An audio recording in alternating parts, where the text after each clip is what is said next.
Okay, hello everyone and welcome to another randomised gaming weekday stream. I'm your host for this randomised gaming stream, Random Gamer Riven.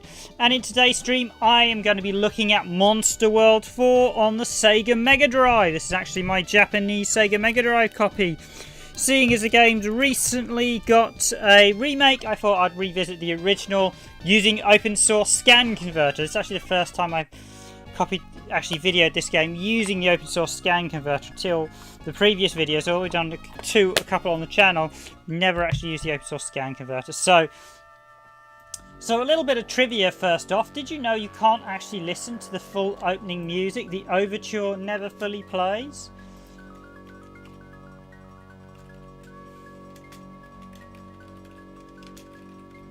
We did actually do a couple of cheat videos, although I didn't include the debug mode, and I might actually show off the debug mode later. So what is the sound test? The sound test is...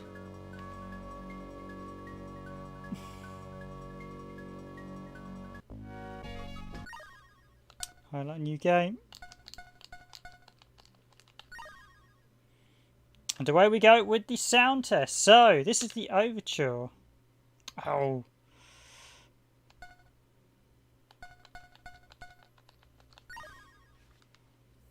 I've just changed this hertz resolution, so...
And what's interesting about that overture is the fact that it doesn't fully play on the title screen. You only get a small section of it. So I'm actually just going to go through. You get all the sound effects and the music. Can't remember how there's loads. Peep the car with some great toe appears. You've got some hilarious English stuff. Save.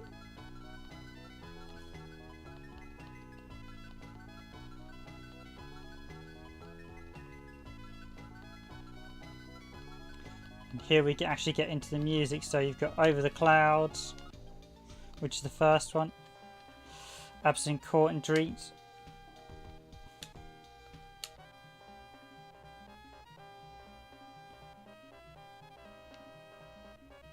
Rabies.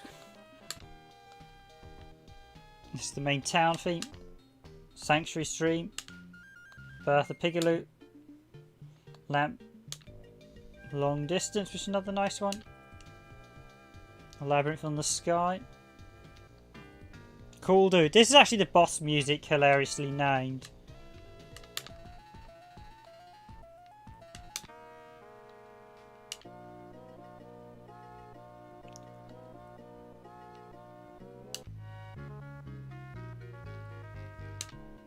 Volcano.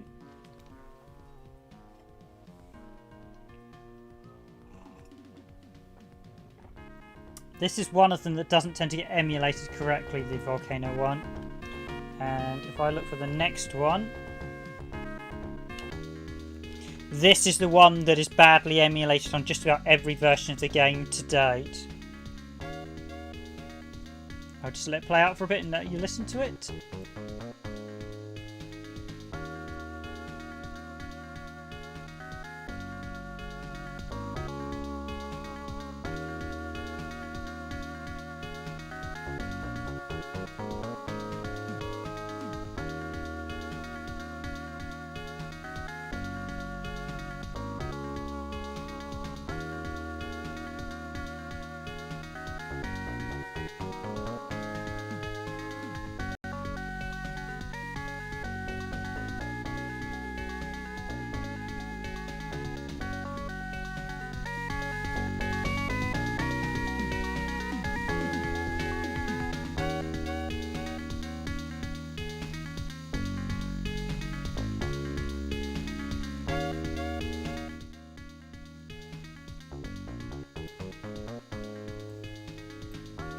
But yeah, that's probably my favourite track in the game. And just to illustrate, in case you're wondering what the cheat code is, we included our video ages back. I'm just actually looking at the cutting room floor as they've got it written down as well. Basically, press start to bring up the new game option. Then highlight it and then press up, down, left, right, and then you can move the menu up and down. You have to press start up and down to change songs and just the sound effects, and start to actually listen to the song. If you press any other button, it will take you back to the main menu. There's also the debug mode. Let me give you a shout if you want me to activate the debug mode. I might do that towards the end.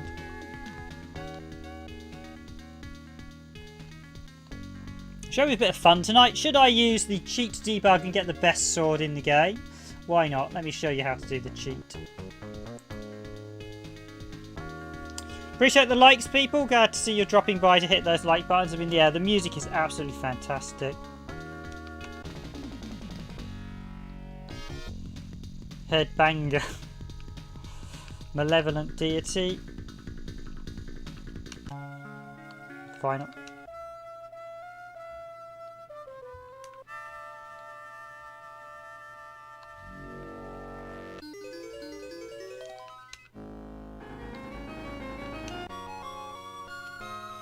Some great music in this game. This is also, because it's quite a late Mega Drive game, I think it's 94. Let me correct myself. What did I put in the description? It's 94. Yeah, I mean it's 94, so it's literally is one of the last. I think this is one of the last Mega Drive games Sega actually produced before they turned their attention to the Saturn.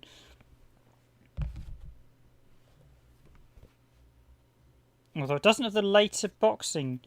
I suspect they did a few more after this as well, because so I think they did them up to about 95 or 96. So this is basically a brilliant game, and you've now got the new remake, so the remake's definitely going to be a lot of fun to give a whirl. I'm interested to see how the remake plays. I haven't actually played it yet, if anyone wants to know.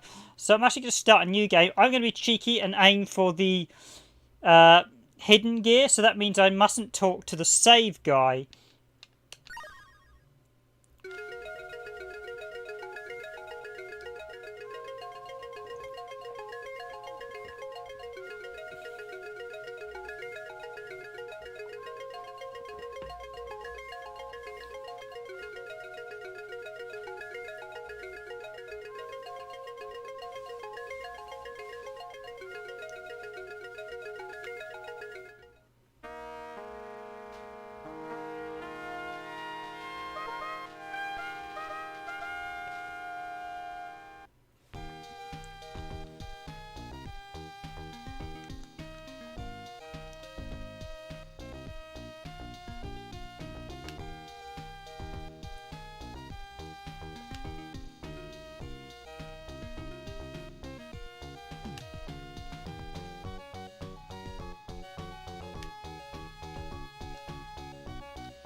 So that character there is your father. So the English version, there has now been an official translation of this, which is available.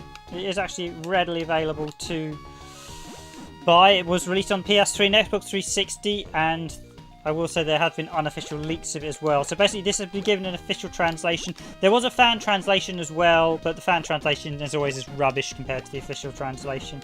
That's why I hate fan translations. They also messed up some of the stuff, so a few things don't work properly in the fan translations, which is why I was never a big fan of fan translations. Being an industry professional, I always think fan translations tend to amateurishly do the job and don't tend to check that they haven't broken things in game, which is often the case with fan translations. And there's no point in playing a game that's going to crash at a set point because someone hasn't done their due diligence. So basically this is her home. At the start you get like... so I actually played the English version. I haven't actually played through the English version. I played through my Japanese copy here though. I have actually finished this in Japanese only. So basically she's leaving home. Her parents and grandparents are like... She's basically saying, I hear a voice calling me. I need to go somewhere. So these are actually doors, and this is Asha's mother. Now, one of the things I do hope the remake includes, for those who don't know, Wonderboy and This is effectively this is Wonderboy 6 Monster World 4, and it was supposed to be Wonderboy 6, as there was supposed to be Asha and a Wonderboy character. There was supposed to be basically 2 playable characters. Unfortunately, the Wonderboy character got removed due to time constraints, and I think maybe RAM space as well. This game is not particularly big. I think they didn't use as big a cartridge as they should have done.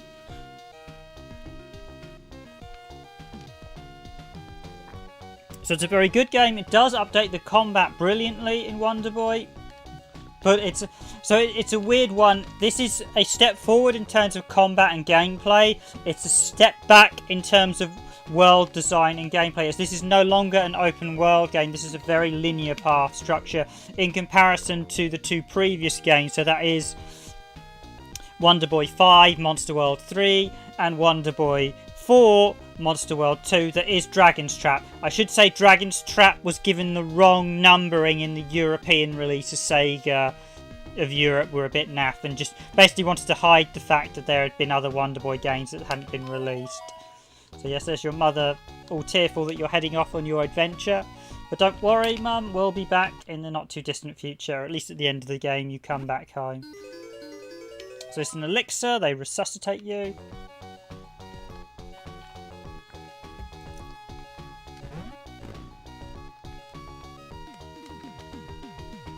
And this is your grandmother, I believe. She's wishing you all the best, giving you advice.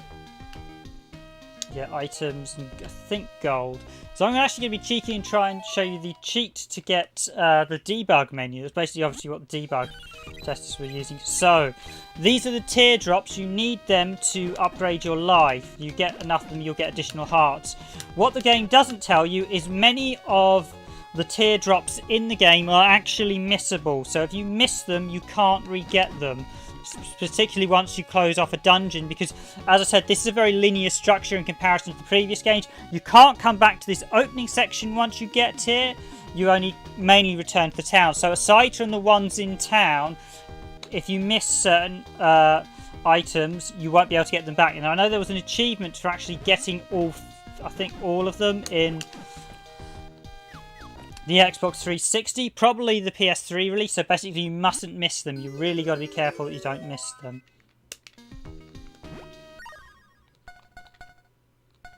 So there's the orb, we've got the sword. That orb is actually the Tower of, I think it's the Tower of Babel, that appears in a couple of them.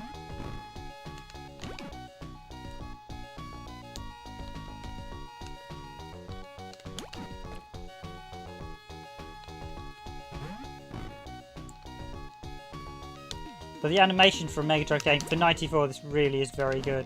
She does have that quaint sort of Wonderboy look as well, with how she's animated. It's a shame they did cut out Wonderboy and didn't actually include him. I hope he's in the remake. I don't know if he is. I'll be deeply disappointed if they didn't add him back into the remake. That would be a sign that the developers didn't quite understand the development. Because I feel they should add back in the missing and cut content. In fact, this could probably do some additional dungeons. Just show this up because I do know we get lots of Japanese viewers as well on the channel.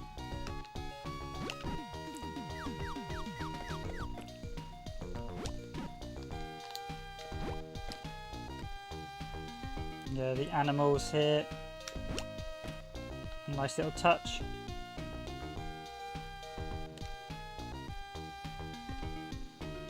And here's the little shrine.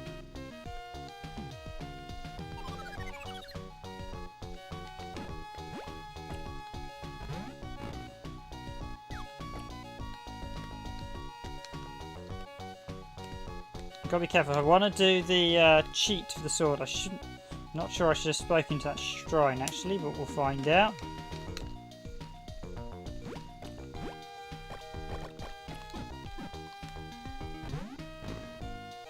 So I mustn't talk to the save man or use the vending machine, so...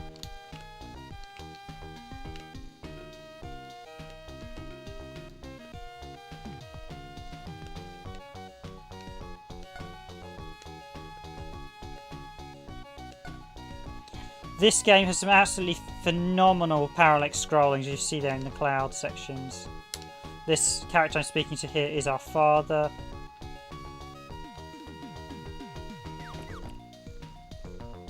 And there are all the villagers from your town waving you off. I see there's some absolute fun. I think you got what? You got 1, 2. You at least got 3 lines moving, probably in parallel. I think you got 3 and a 4th background layer, and then you got the foreground as well. This game does a foreground on top of background, so let me see how many clouds have we actually got there.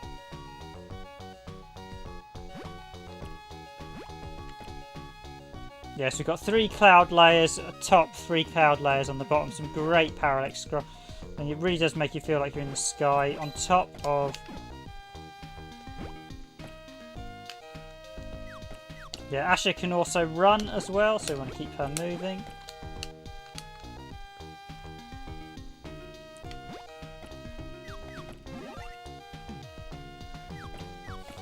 And here's the save guy, and I don't want to talk to him. Alright, more yaks. Or the sort of animal, yeah, so this is the save guy. I want to do the debug whiz, I don't want to chat to him.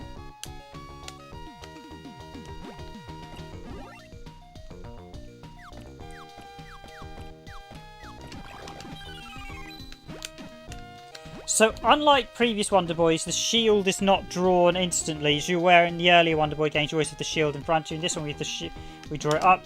You can attack forwards, you can attack below you, and you can attack above you. You can attack left and attack right.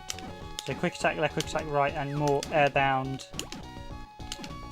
Bring down the shield, and you can also, it said, attack up. So, we've got up attack and down attack. So, this vastly improves on some of the gameplay mechanics by the fact you can attack in different directions, which you couldn't do previously. We also have Pigaloo as well, although I won't get Pigaloo for a bit yet.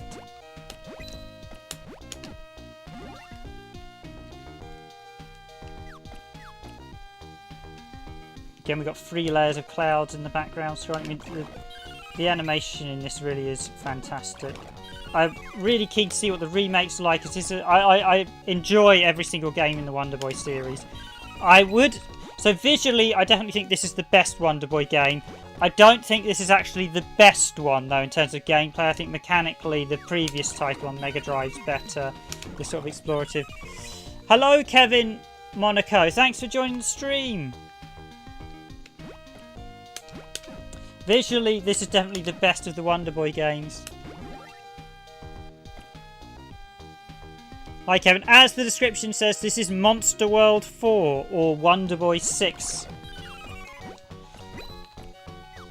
This is the one recently remade on PS4, so I'll be interested to see what the remake's like. As the description says, it's Monster World 4. On the Sega Mega Drive, in case you're wondering. And I'm actually playing my Sega Mega Drive copy, there is no emulation here.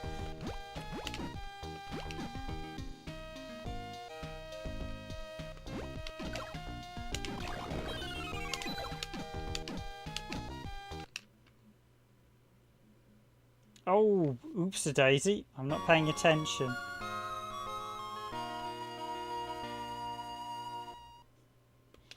Oops-a-daisy. That's an unattended start. I really have got to pay attention there. Okay, I'm not going to load up my saves because I've got right at the end. I'll just skip these cutscenes. I wasn't very far into it.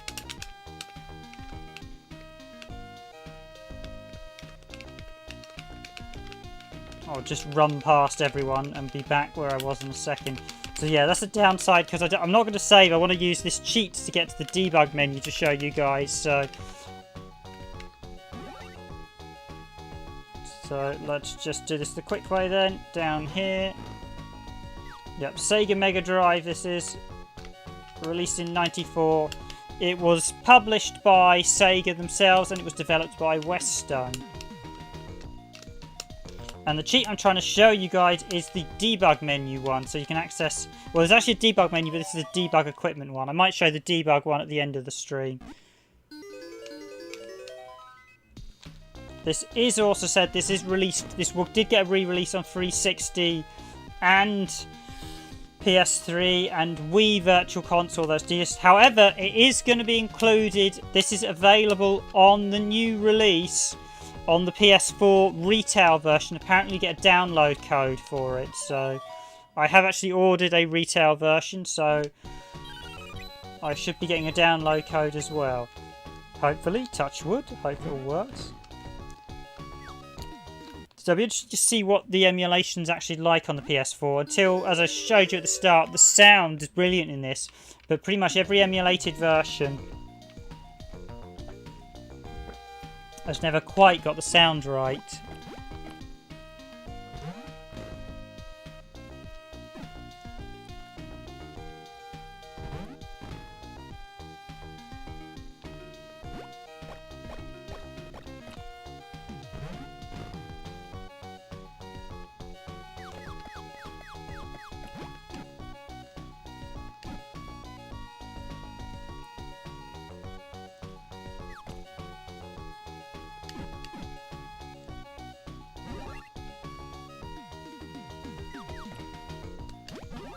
Just remember not to miss a blue gem on the way, as there's only so, as I said, they're all very preset. If you miss one, you won't be getting them back. And if you want to get the max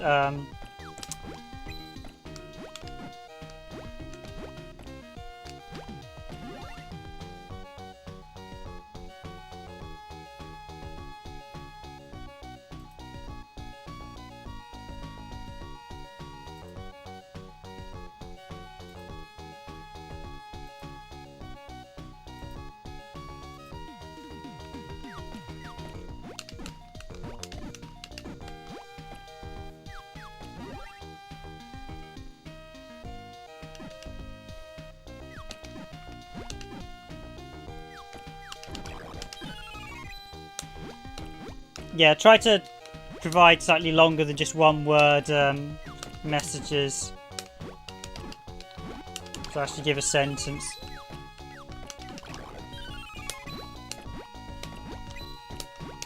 But yeah, this is a very well put together game. Really is a highlight of the series. But as I said, gameplay wise, I think Monster World. So this is the third game on the Mega Drive.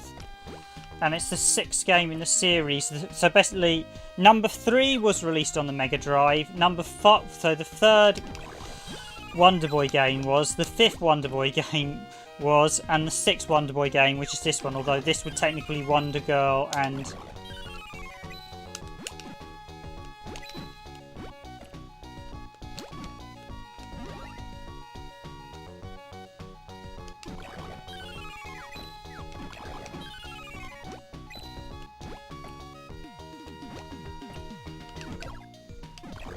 okay, let's hope I don't get bumped off by that fire guy again.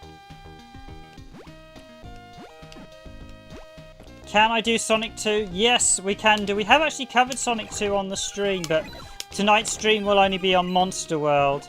We have previously done Sonic Jam as well, so we've got some Sonic 2 already.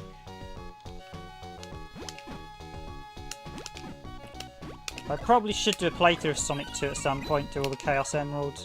Maybe try to do a speed playthrough, because one of the guys loves being the fact he can be supersonic by the end of Green Hill Zone.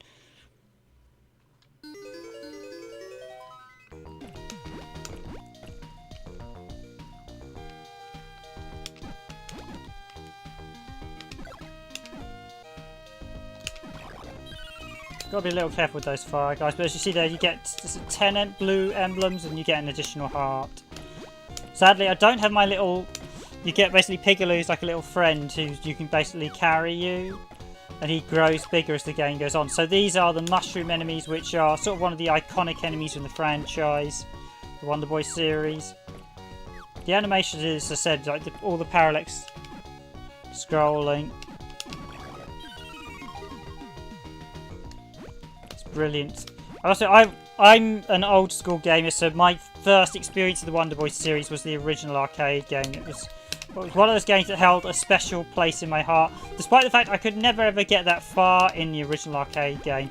I've still not finished it actually. I discovered how ruthlessly hard it was a long time. a little while back when I tried to actually finish it on the collection on PS2. Got a bit careful here. Take it. The good thing is when you take out the enemies, they don't respawn until you leave the scene. So.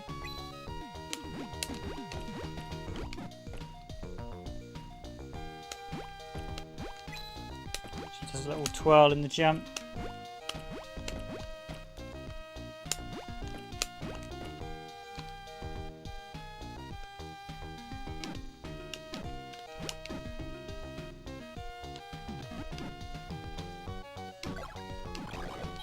I was a big fan of the first Sonic as well, but this is this in terms of Mega Drive is actually quite a late game, hence why visually it looks more. I mean, it's getting closer towards Saturn stuff, although there are probably slightly better games at looking visually on the Mega Drive. I think the animated Batman is one of the best games visually. Be interesting to actually have a proper discussion on what people think is the best looking Mega Drive game.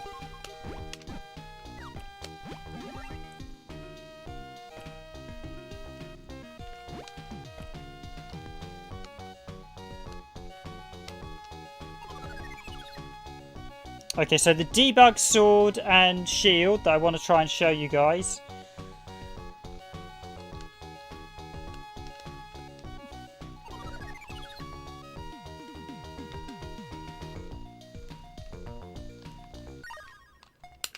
Okay, I need to use that item. I played this enough to know where there are. The Japanese isn't too. So playing the Mega Drive version these days, I would suggest getting the English official translation.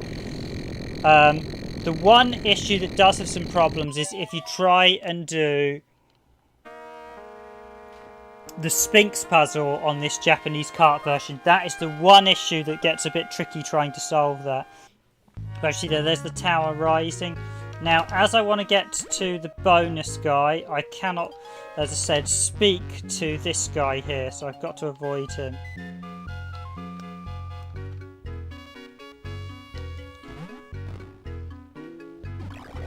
So yeah, you can see there, the gated doors I can enter. This stage ends the minute I beat the boss, so I need to be absolutely careful. So I cannot talk to this guy here.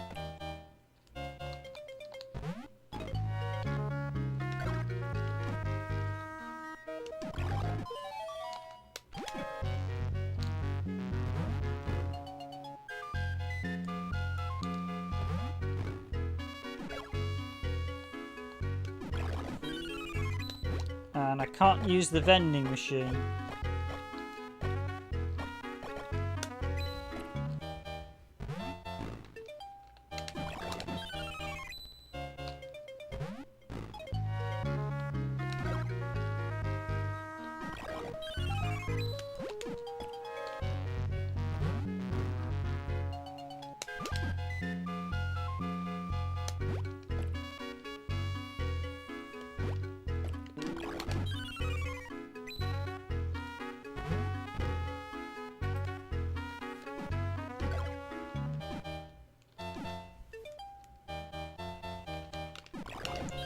I'm actually playing on one of the 6-button joypads. This game doesn't support the 6-button joypads, but it works fine with them.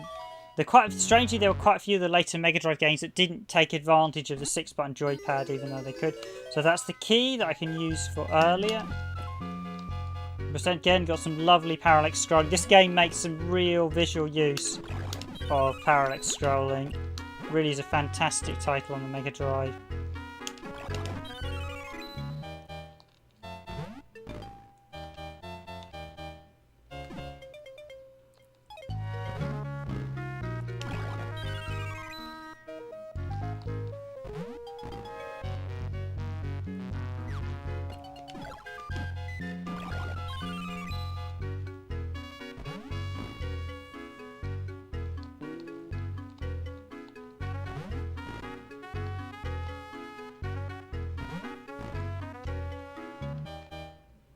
Again, don't want to talk to him.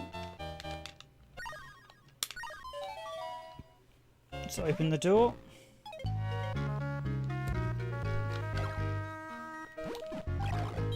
I'll jump on him.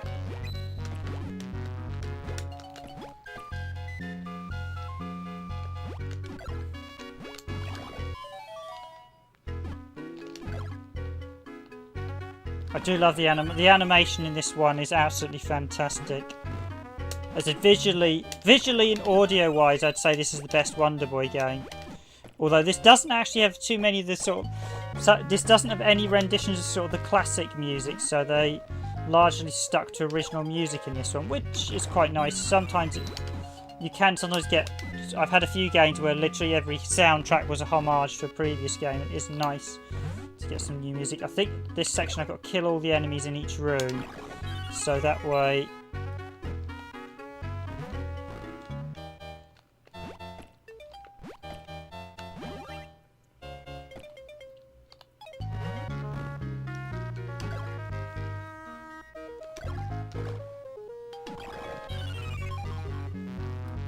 Gave me a heart, just what I wanted. I just took a hit from him.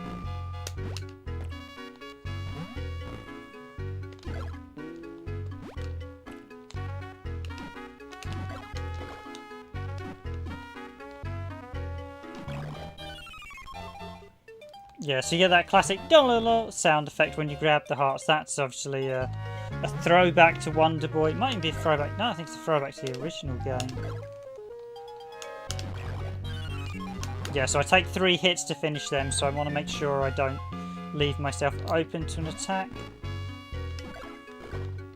Like that, where I didn't pull back quick enough. There is actually a bonus for getting 7 coins at 1 bit, so we need exactly 7 coins.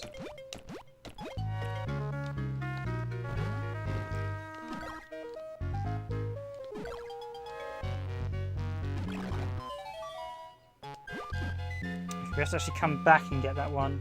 That's unlocked the door there, so there are a couple of them you have to sort of explore these stages to get a...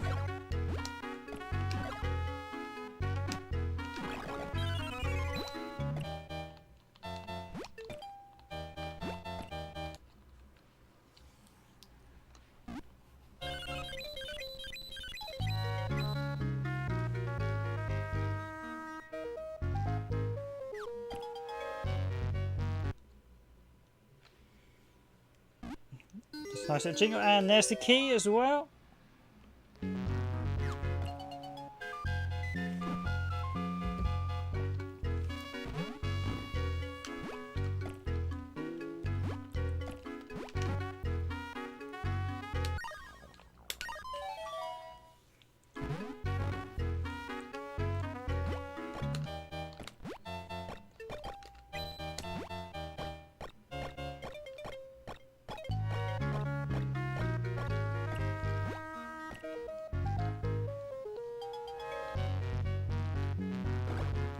I didn't want to run there. Just take it slow and steady and we get to the end.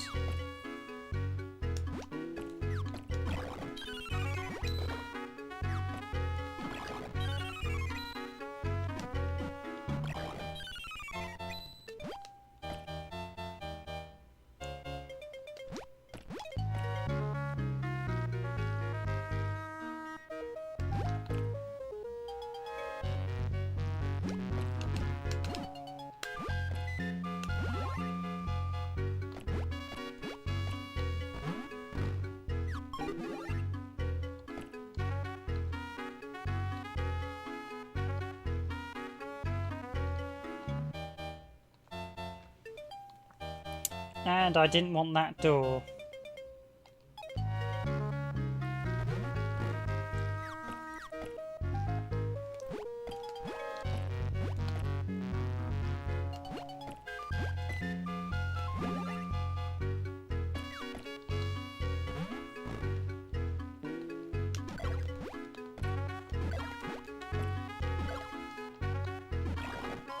It's a rather cute looking Cyclops character from this game. And the gold bar we give to one of the ladies in the town coming up, and she gives you an absolute hoard of gold for each one you find. You find a couple throughout the game, actually.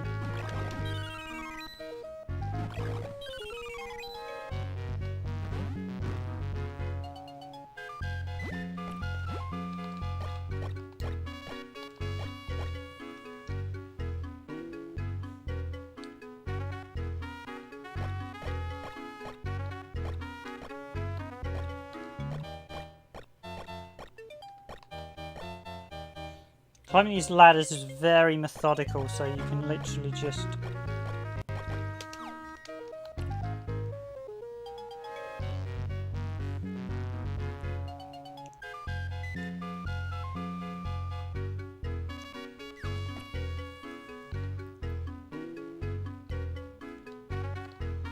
Oh, I could have run through there, but I'm just taking it nice and slowly.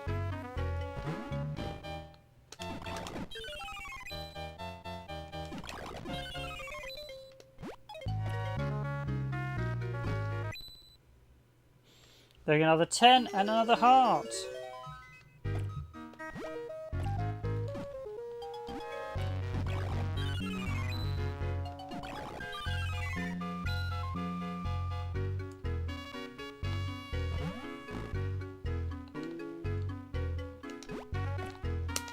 Yeah, and certain enemies don't return once you've beaten them. Whereas a couple of the other ones, like these ones, do.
And in order to get to the bonus thing, we don't want to use that vending machine either.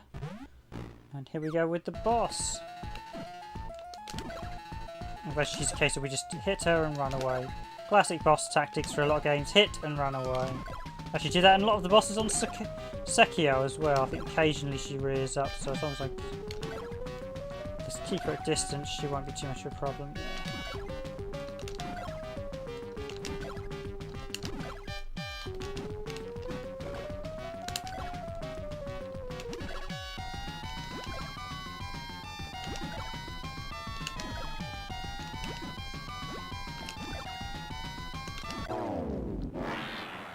And there we go. And we say hello to Genie now.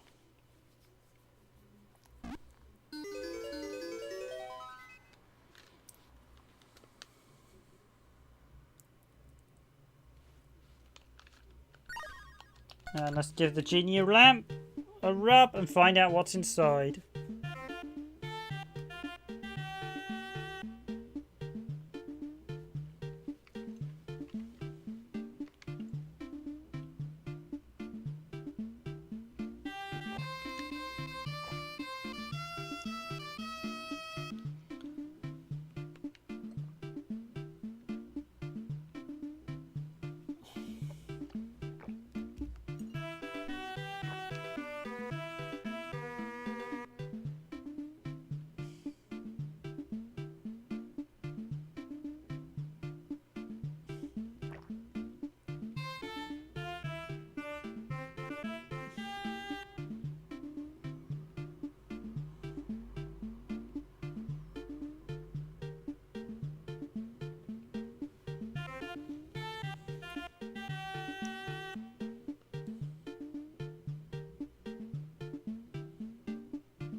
Do you want to take us to the town, Rabanasta? Yes, we want to go there.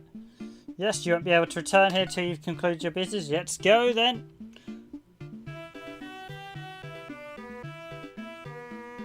I think he's supposed to be quite a slothy Genie in this, hence why the music theme's quite slow. I think he's supposed to be like, oh yeah, I'll get it done.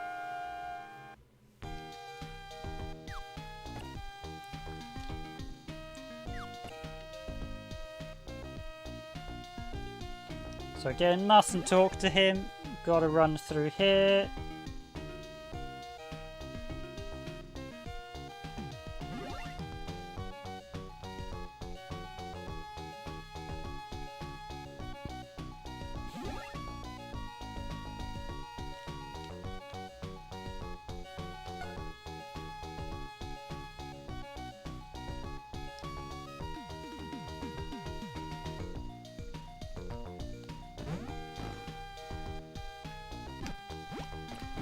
Yes, we're here to see the Queen.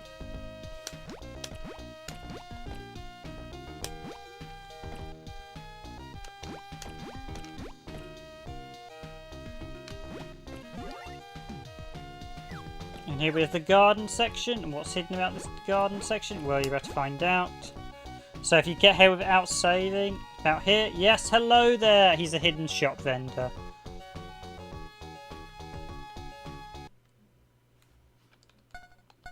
And he gives us 9,000 gold. So this is basically, I assume this was the debug test thing for the players, but they left him in the game because he's quite obscure. Unless you know what to do, you won't encounter him. He gives you 9,000 gold every time you speak to him.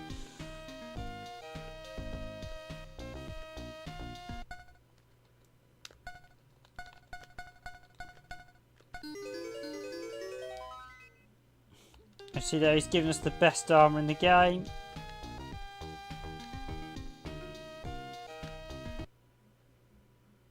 We've got the best weapon.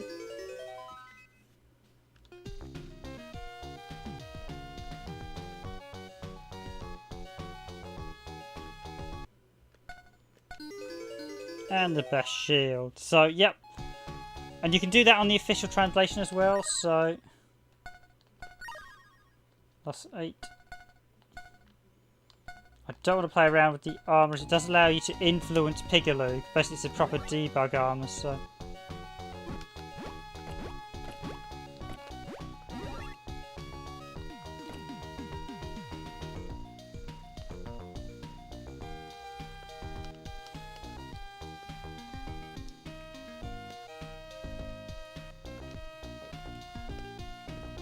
I think he's saying we bought all the items from him, but here's 9,000 gold. Just get a bit more gold for a bit of fun. I think he can give us max gold as well. I think 99,000 is the max.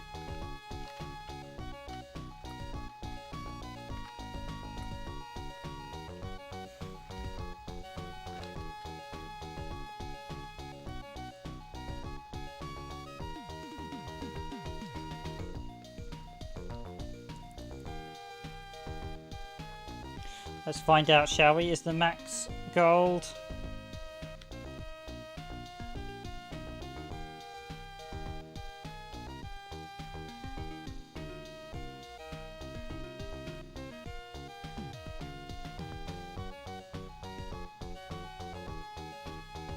Oh no, we can go even, so yeah, we can get a ridiculous amount of gold. I don't need anywhere near that amount.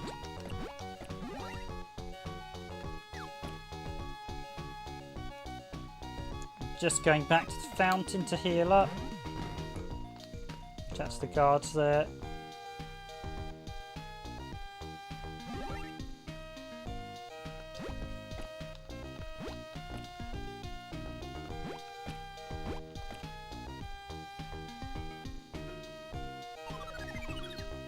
Actually, this fountain heals you up every time you come here, so...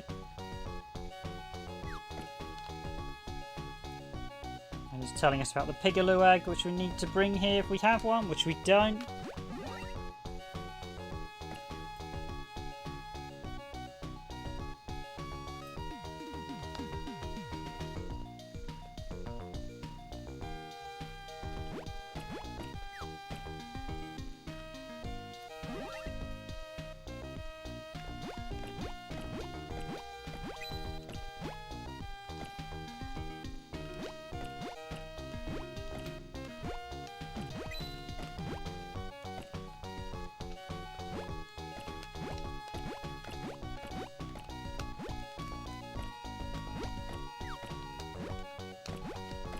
Don't think we can make the other one just yet.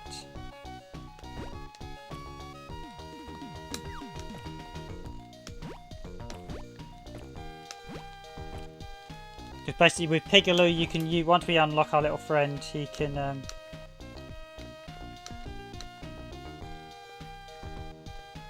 and there's something very suspicious about these shady guys with beards. You'll find out why in a bit.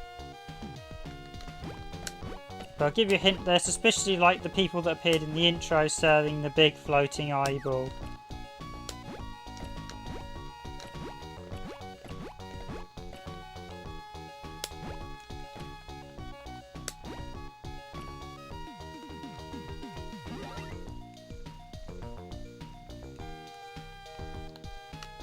Also the caravan merchant here, which is quite a nice character.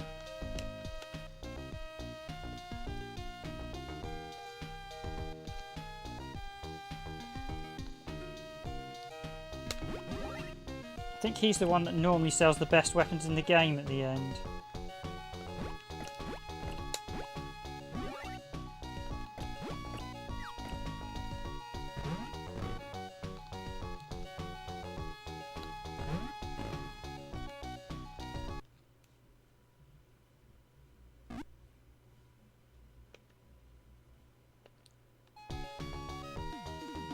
That's an elixir.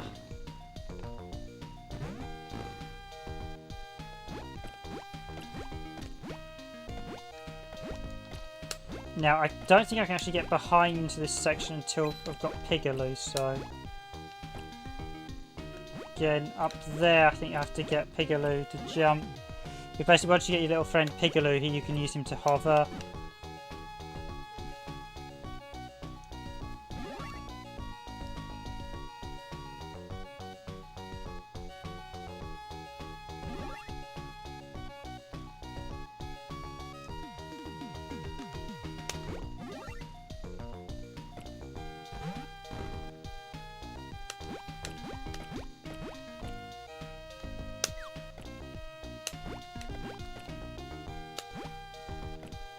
Can't actually jump that way. I've just checked this way. I don't think I can get...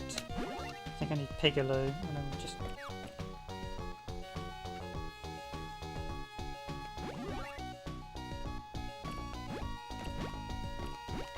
There's actually a little whiz you can use a Pigaloo where you can climb and then jump and call him.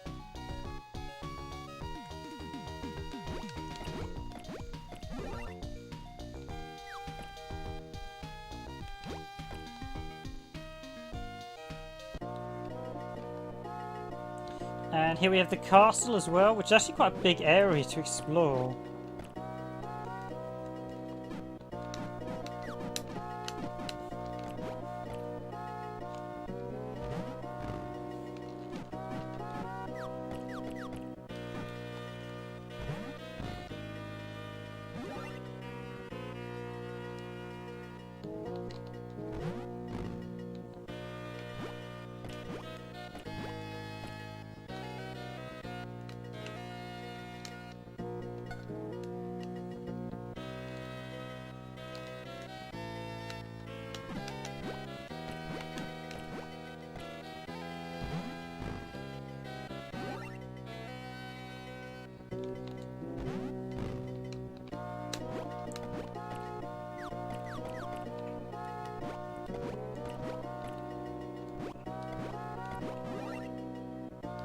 This way is up to the Queen. Yeah, let's go speak to the Queen before I go exploring the rest of the castle.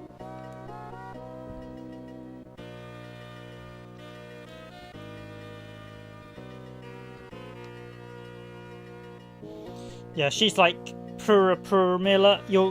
Basically that's a reference to the third Wonderboy game where the heroine was called like Pura Miller and she's like Pura Miller like 13 or 14, implying this is many generations after the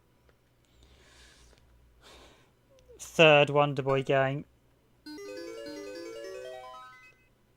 And by the third Wonderboy game I mean Monster, the arcade game.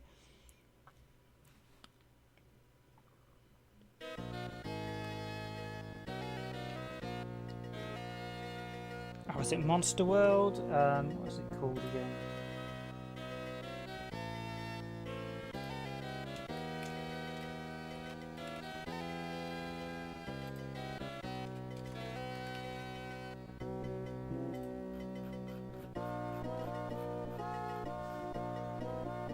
Monster Lair, that's it. So you have Monster Land, Monster Lair, Dragon's Trap, and then Monster World. Monster Lair, weirdly, is not officially one in Monster Land either. The games in Monster Land are what the second arcade game, Wonderboy, and Monster Land.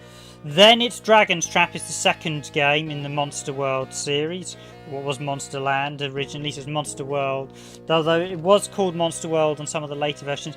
Then it's Wonderboy 5, Monster World 3, which is the Monster Boy, which is basically called Wonderboy Monster World on the Mega Drive over here in the Western markets, and then Monster World 4 is this one. But yeah, there are 2 Wonderboy games, the original one and Monster's Lair, that aren't part of the Monster World series, just to add to the confusion.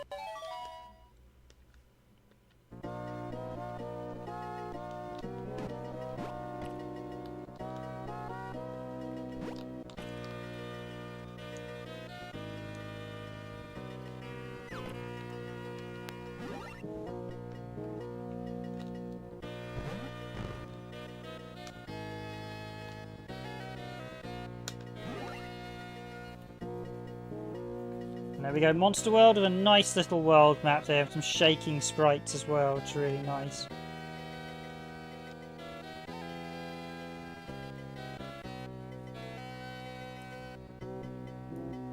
So the tower where we were, then we've got the volcano where we're headed, the aqua, the ice pyramid, and then the sky palace.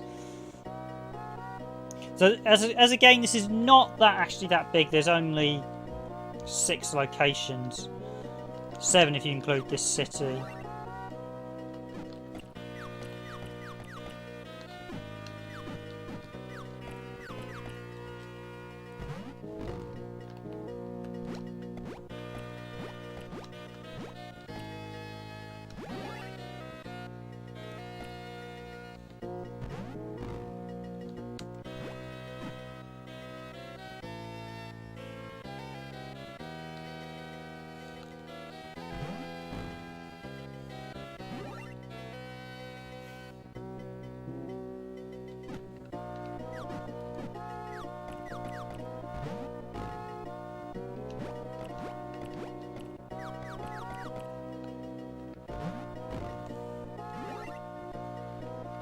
So what the Queen's told me is in order to adventure I need a Pigaloo, so now I have to come here.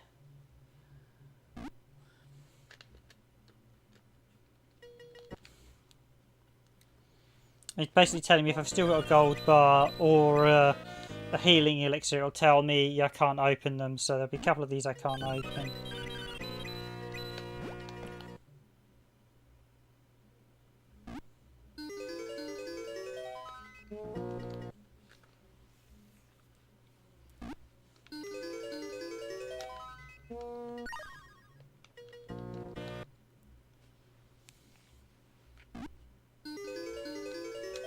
And there's the crest as well. That's the Royal Treasury.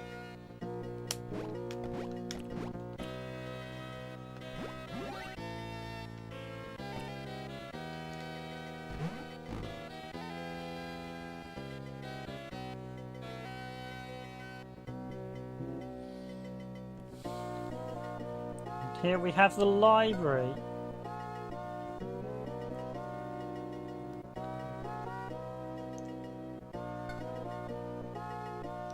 Read the various books. Hello Waterston Studio Channel, thanks for joining the stream again, great to see you back. You played Monster World yesterday, ah. Have you played the new remake then yet? I thought I'd stream this in premonition of me hopefully playing the remake in the very near future. Well, I've got it on my order list, so I should be getting it in the next week or two. Touch wood. Assuming it ships okay and everything.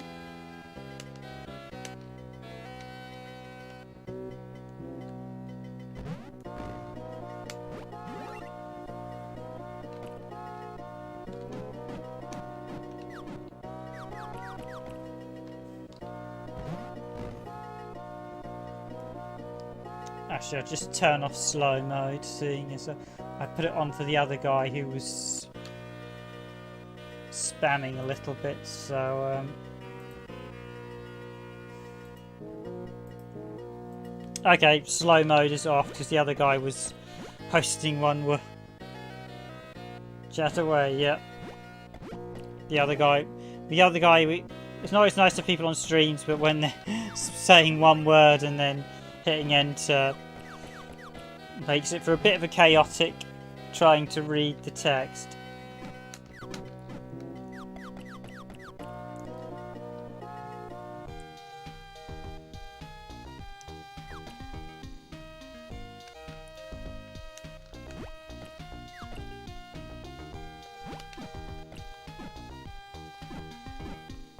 Appreciate the likes as always.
Just remember, is it a way to do this?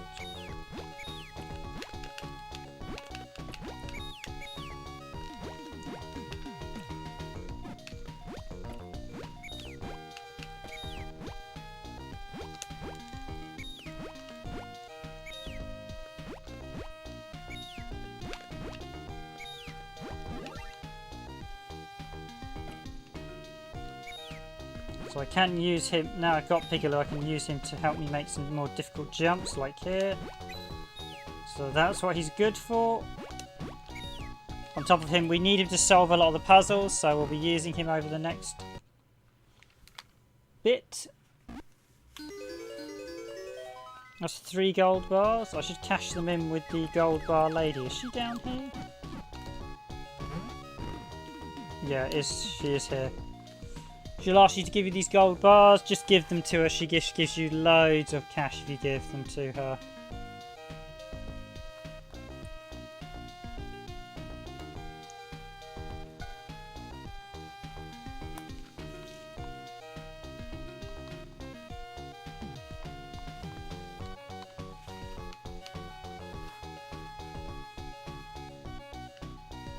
She's basically obsessed with gold, this character.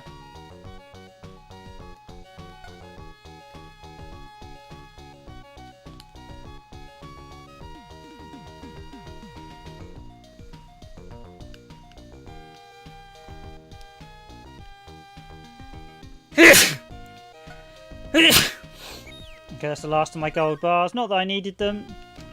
You don't use them for anything other than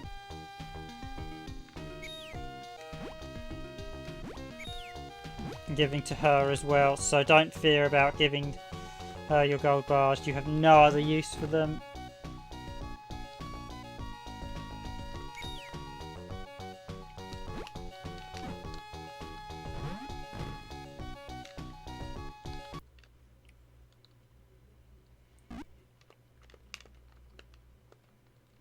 That's an elixir, isn't it? Yeah, I actually need to use Piccolo in the castle as well. I think I can get another heart actually from here. Not that I'm going to need them, seeing as I've got the best, I said. I've got the best armor, which gives me a lot of perks.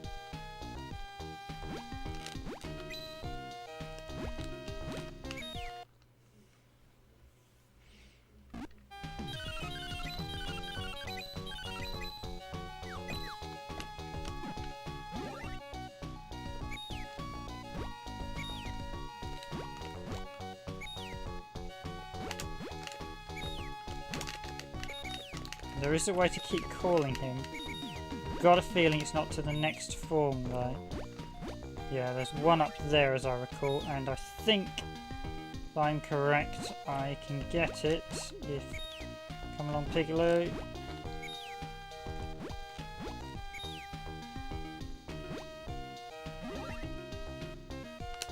If I do that, yep, that's 9 of them.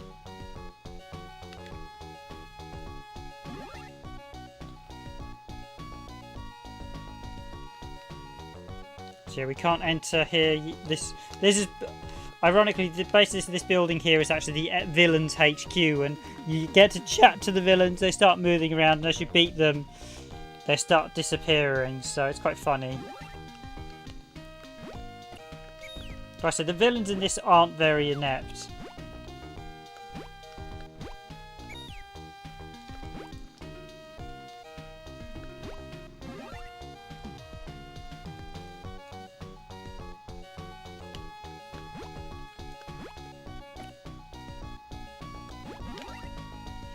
In fact, I feel so confident I'm not going to die, seeing as I've got the best armor. I'm not even going to bother to... not actually going to bother to save it, because I don't need to. And that way I won't need to worry about erasing my previous games.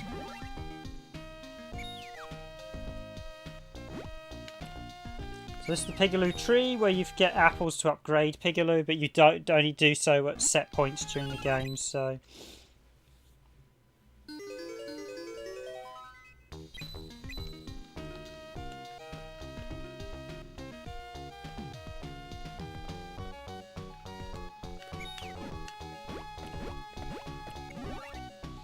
As I mentioned, they are very limited, the blue sort of yen things.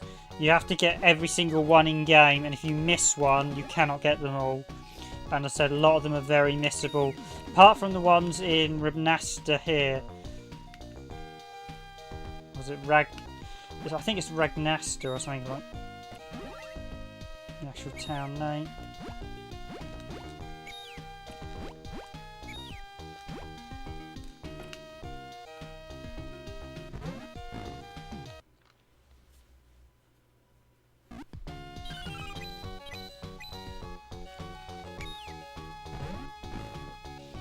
Basically, if it's your first time playing this, do spend your time exploring the town to get all these blue gems.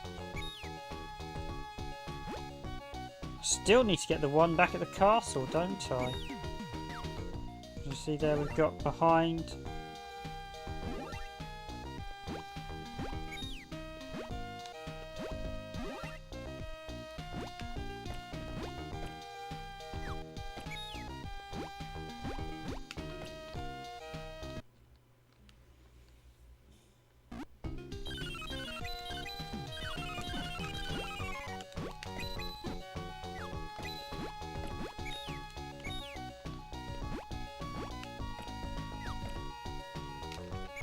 I think that's pretty much all of them.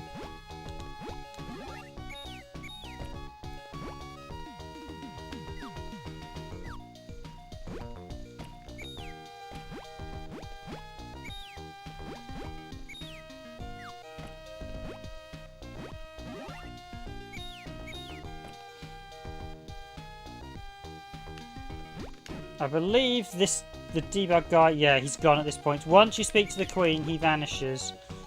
So if you want to do the debug guide as I showed you at the start, you have to get everything from him before you speak to the Queen. At which point he then vanishes from the game.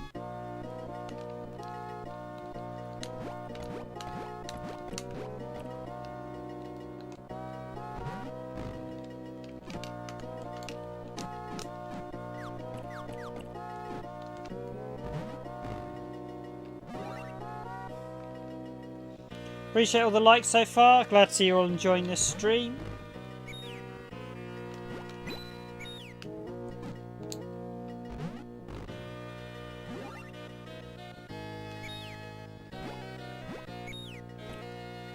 Don't think there was another one this way.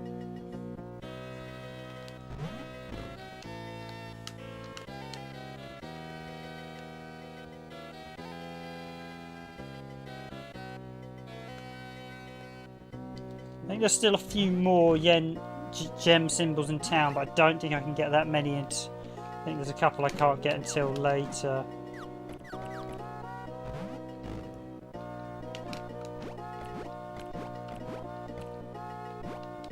Just going to chat to the Queen again, I think.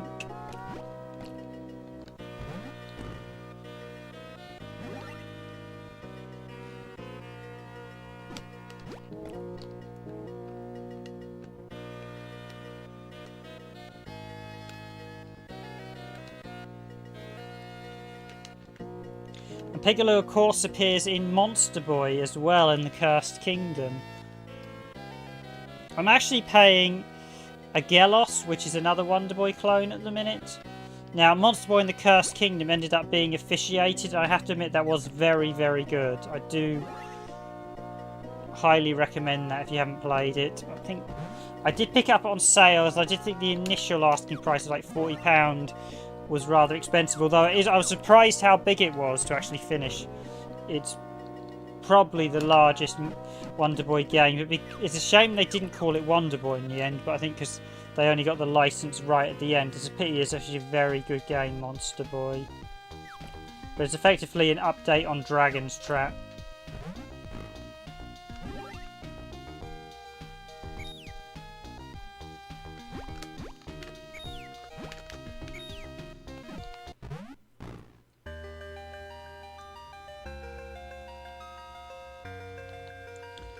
Okay, and here's where we use the star emblem.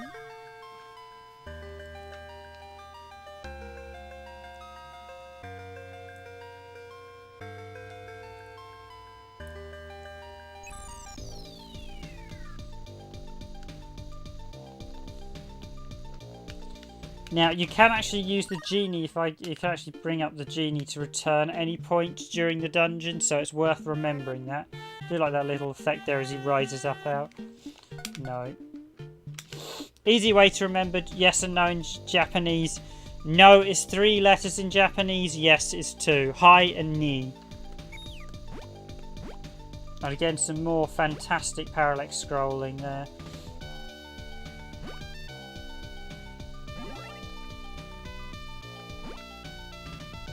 And all these dungeons are also one-way trips, so you need to make sure you get everything in them, though you won't be coming back to these. I don't even think they can be revisited.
I guess she disappeared in a puff of smoke there.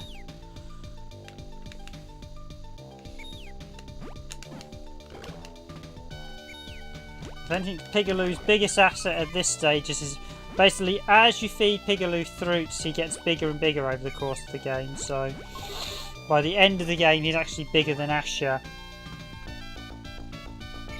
But at the start, he's rather small. In Monster Boy, he remains at sort of a smaller height, despite the fact at the end of the game, he's actually in the sort of big form, so...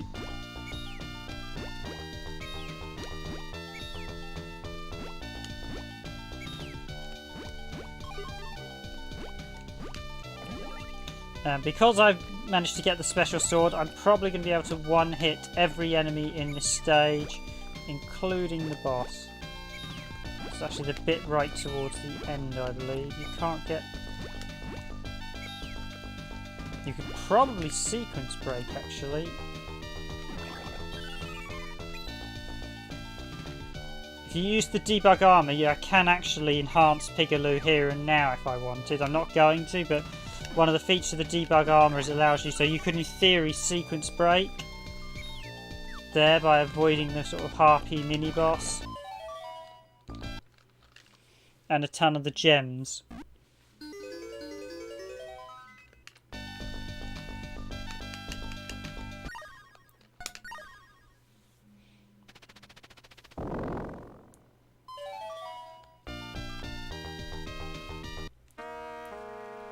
And into the volcano we go. That's actually Fire Mountain at the end. Mountain is the sort of tri symbol, and fire is the sort of one next to it that's meant to look like a flame. Again, some brilliant visual effects you're about to see.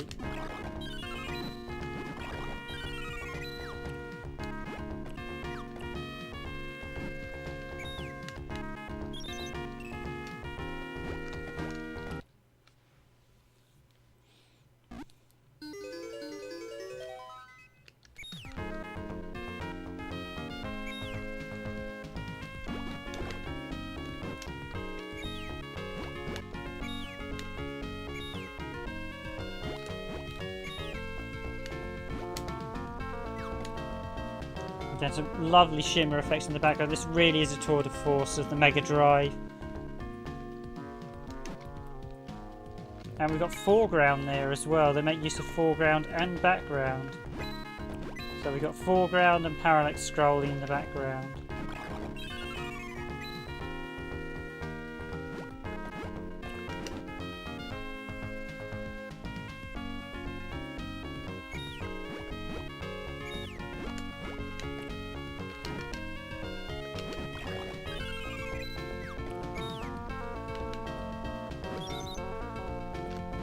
But Piccolo getting used for a platform can't be much fun.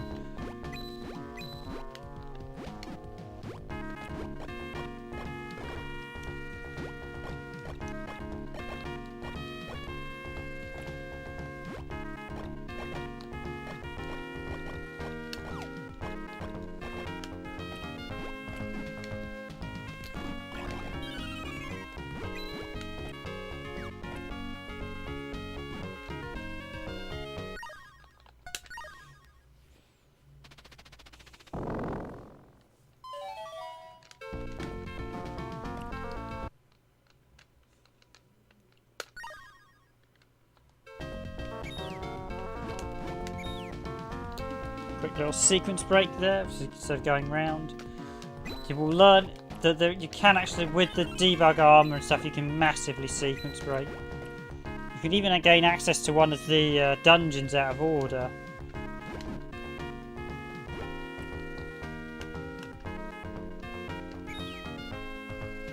So here's the part you find poor Piccolo gets used for a lot of things, so shielding Asha from fire. Again, the mud monsters have brilliant animation there. The animation in this really is just wonderful for a Mega Drive game.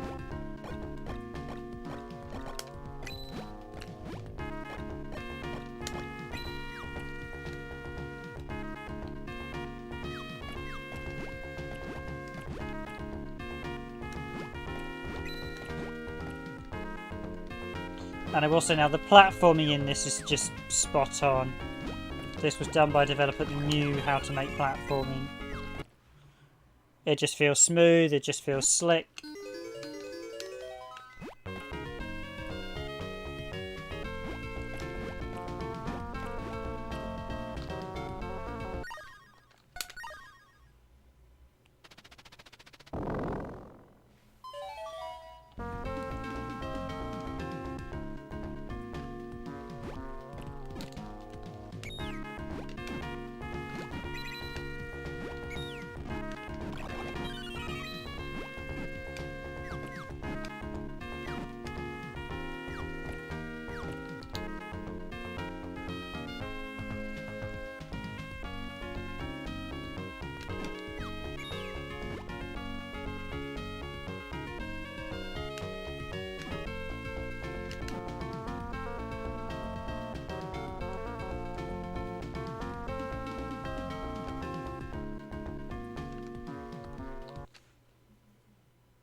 Oh yes, that's the other one. You can throw Pigaloo at the buttons.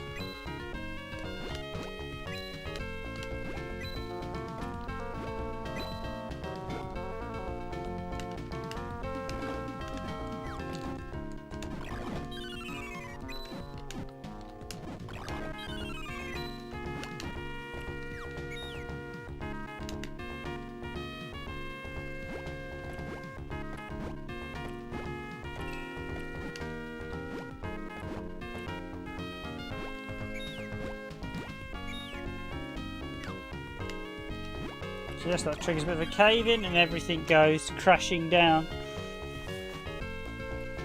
Now, as I'm buying a retail version of this, I'm hopefully getting a code for the PS4 version. So it'll be interesting to know how the PS4 version compares to this version. It's supposedly a port of this version, but I don't know how well the emulated it is or not. And as I mentioned before, the emulation on this is one of those games that's really struggled in years with the emulation quality. They've never quite done a perfect rendition of it. The music's always been slightly off.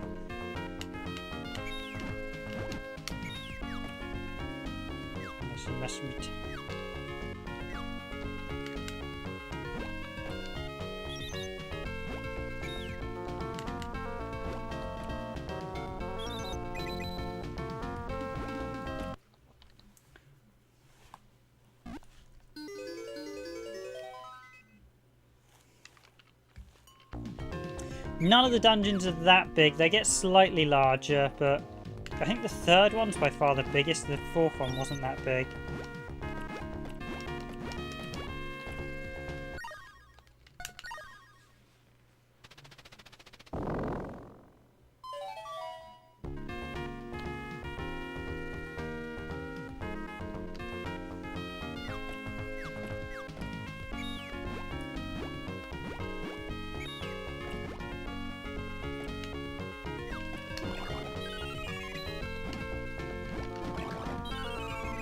You do have to watch it a bit. A lot of these stages do like to do a little bit of misdirect and redirection on you, i.e.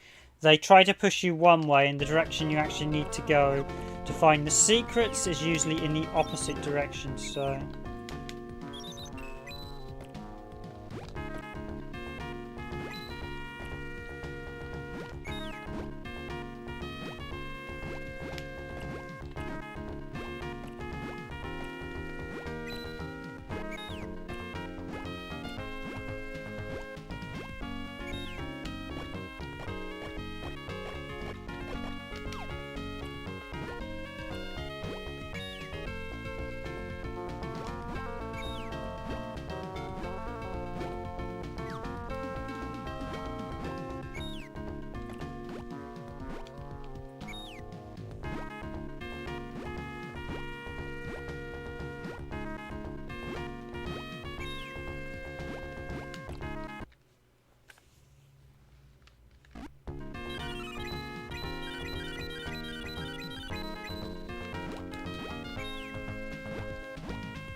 Yeah, so if you're going to speedrun this game, then using the debug armor cheat really is a bit of a blessing.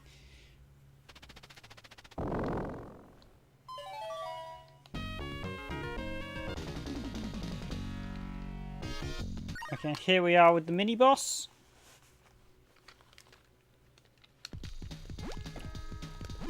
I think she's going to go down in like one hit.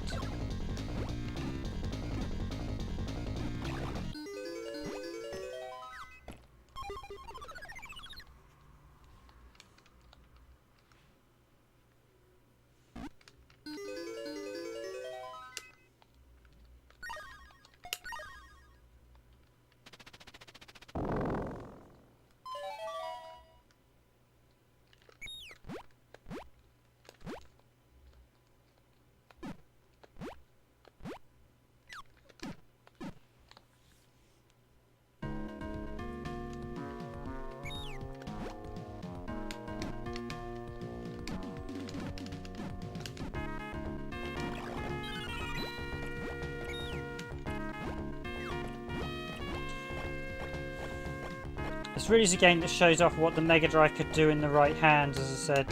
It just benefits from A, sort of larger carts, and the fact you had very talented developers working on games. And this is the one thing I say about if you're going to make an indie game, you need to look at games like this and say, okay, they were doing this in 1994. Because there are a lot of indie games that I look on PS4 that I would say, this looks miles better than. And you want to avoid falling into that trap if you want to design indie games. You need to know what your competition for your era is. So if you want to make NES games, you need to look up games like Little Samson that are the best. And what's the other one? Mr. Gimmick. You need to look up games like that on the NES to say, okay, these are what the best NES games look like. How can we compete with them?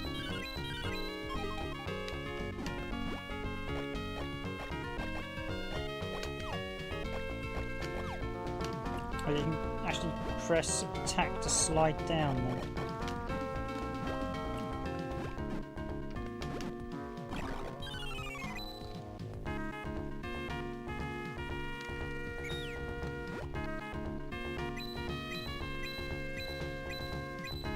So Bigelow gently carry me down here. I think I'm looking for a bomb at this point because I need one. Yeah, and a save point. I think I'm near the boss actually. The sub-boss is not actually that far from the main boss, so...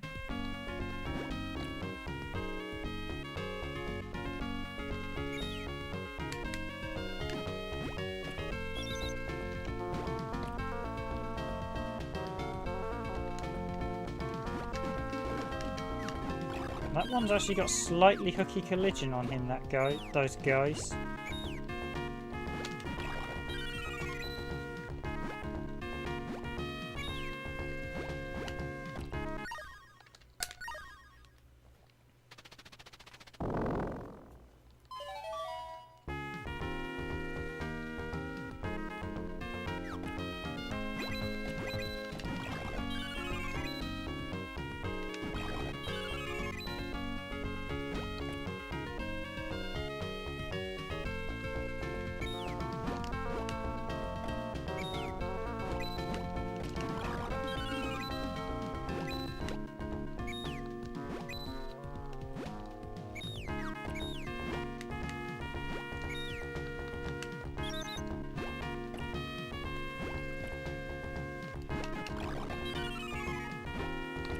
Poor Piccolo, he gets used as a platform, used to press switches, actually really takes advantage of him. But they seem to be good friends by the end, and by the he gets massive by the... I think he can't actually fly in the later bits, or... Yeah, because he gets huge by the end of the game. He sort of walks around with you instead. There is a thing I think about because your Pigaloo is blue rather than yellow like the rest of everyone else is. Yeah, normally these enemies take like 2 to 3 hits, but because I have the uber powerful sword, thanks to the fact I used the debug thing to show you guys earlier, I've got basically the most powerful gear in the game incredibly early on. And again, I can also upgrade Pigaloo if I wanted, thanks to this gear.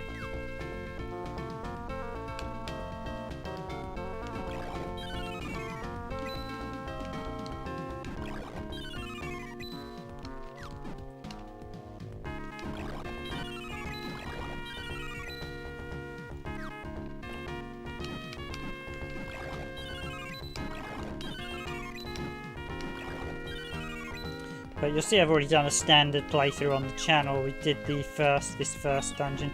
It's not a particularly hard game. It's not a particularly long game. It does only take about...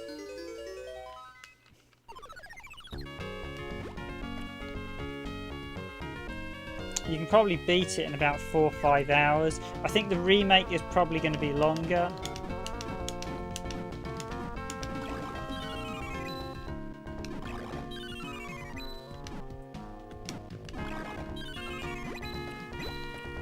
But I'm keen to see what the remake's like, as I haven't actually played it yet, so...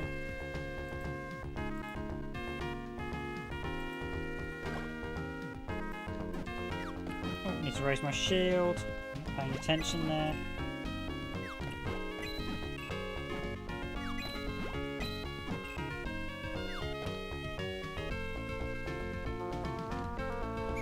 When we get to the lava section, that's when we're right on top of the boss.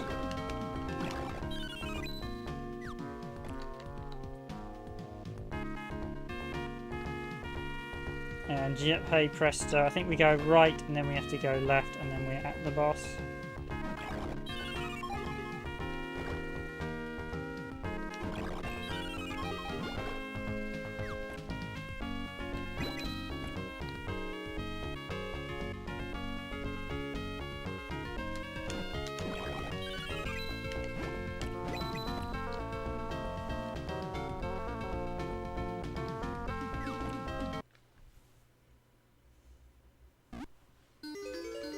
Another gold bar. Not that we need them.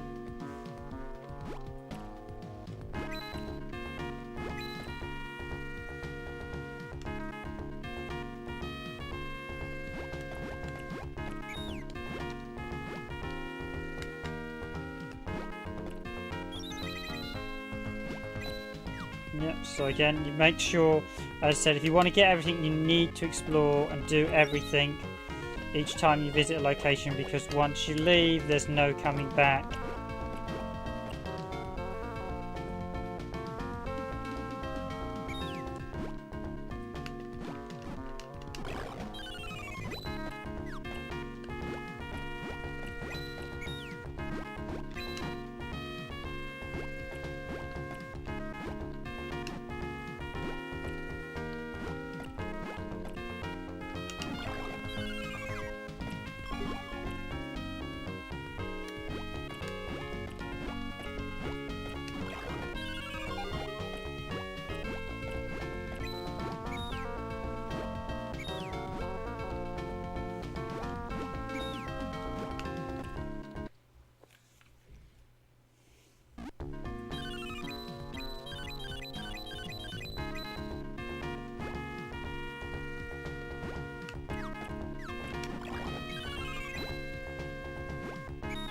Yeah, a lot of these cave sections you'll actually see like earlier sections around sometimes, or sometimes it can be big. I mean, the sections in this are actually quite big. They really did take advantage of the size.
And yes, it is boss time, so let's rock and roll, as they say. This is going to be a very short fight, seeing as I've got... Yep, and it's one of the evil magicians.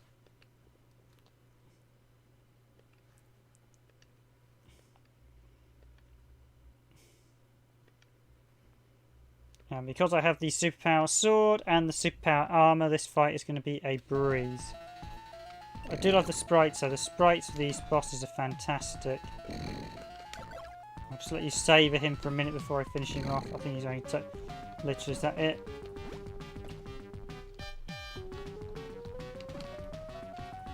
Just then whirl around a bit, yeah, just to show you how lovely the sprite looks. And there he goes. He would normally take a bit longer, but because I've got the sword thing, I said I've got a normal playthrough of me not using the debug stuff previously on the channel. And there we saved the first spirit, so I'll just let this cutscene play out.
Okay, so I've come here because it's time to upgrade Piccolo. We can't do anything until we upgrade him, so...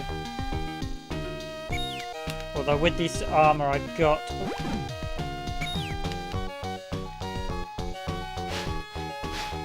I've got to shake it down from the tree, and yep, you scoff it down, Piccolo.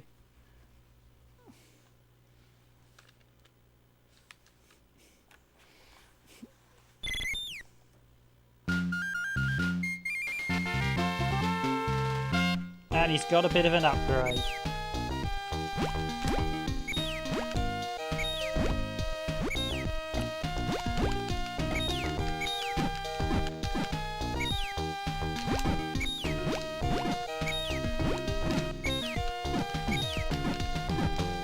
That's right, the cheat is that you can...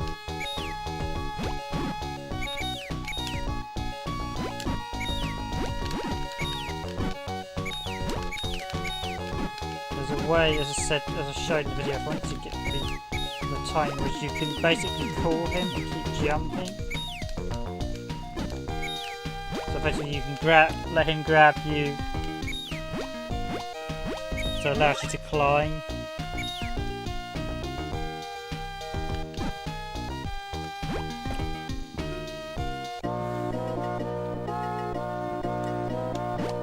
So I think I need to go to the Queen, and I think she's got the next icon for me.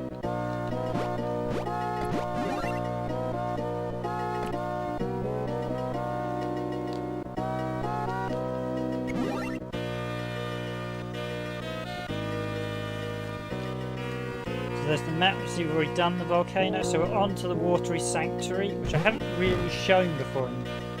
So let's go.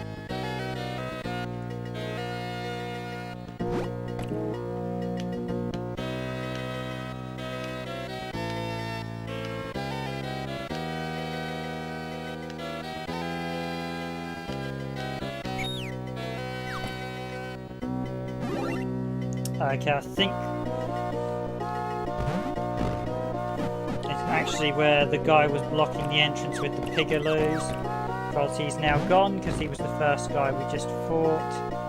Turned into the fire sort of mage boss I can grab.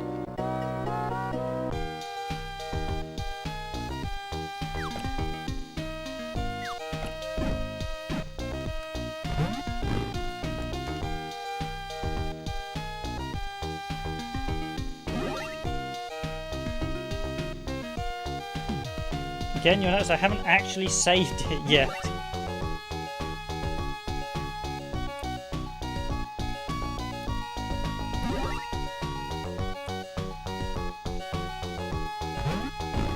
So yeah, he's blocking the next door, and he's the next, as you can gather. It's Fire Forest. So basically, each of these that's blocking the door is the boss. So each of them, when you beat them, you can advance further into this building.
As you can see, the seals re-engage once you've done the stage, so you cannot get back to the volcano. So basically, make sure you have a list with you of all the blue yen things, so that way you can get them all before you finish each area.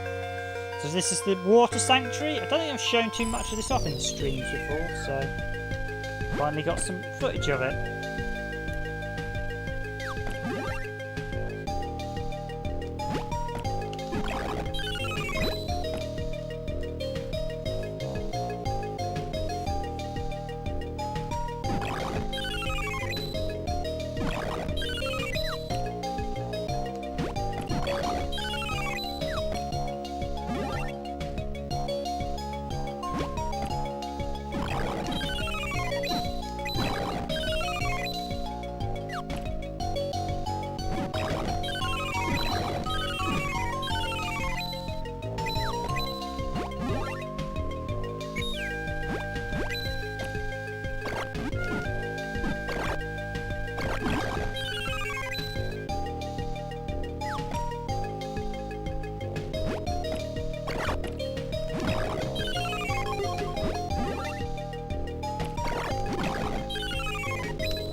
Some wonderful music here. Now, in case you didn't notice, she's saying something there. And I'll give you a hint in case she basically is giving you away. If you pay attention to the reflections, reflection, reflection, no reflection, reflection. So go to this one and press down. Or is it press up? Press.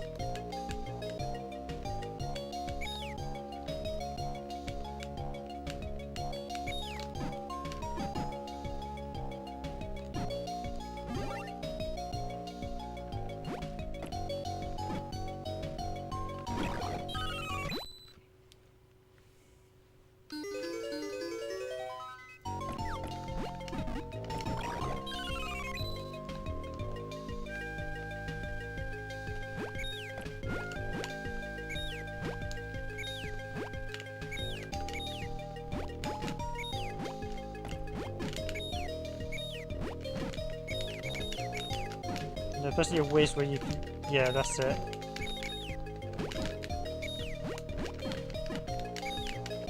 You can literally just constantly jump up. Okay, so I think the whiz is you need to kill all the guardians, and then once you've done that...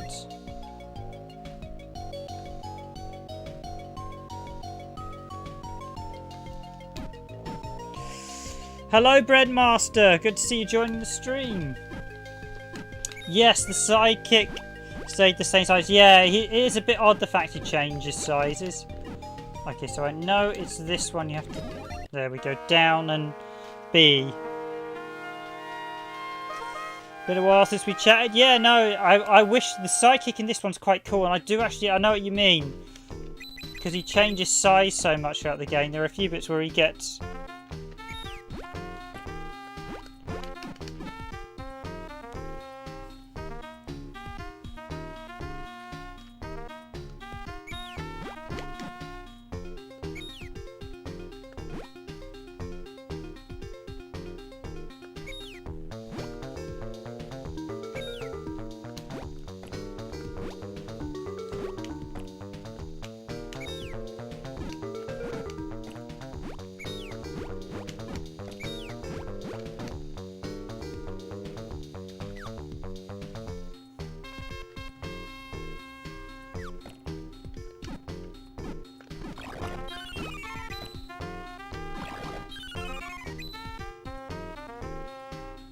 Yeah, it's kind of cute he changes sizes, but I know what you mean about the fact this size was sort of the optimal one. I think that's why they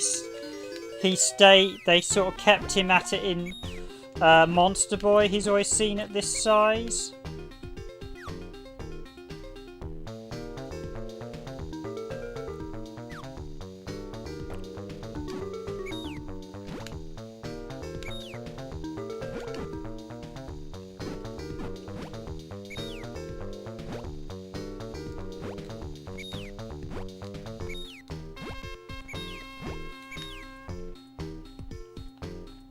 Yeah, you're totally spot on there. As I was saying earlier, it's a game where the developers really got everything pretty much spot on. The only thing I would argue is this is perhaps not the best game in the Wonderboy series. I don't think it's quite as good as...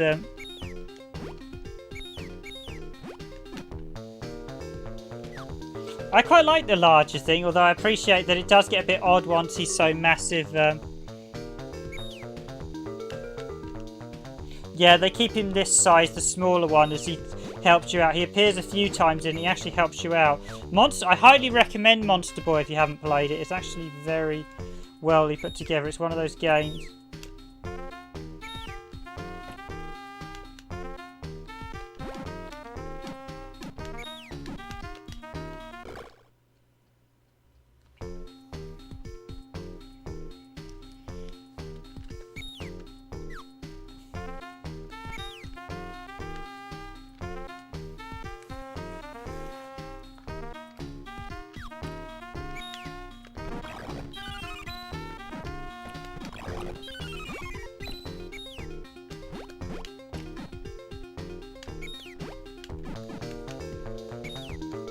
I've just got to try and remember how the puzzles in this dungeon work. So this is the watery one.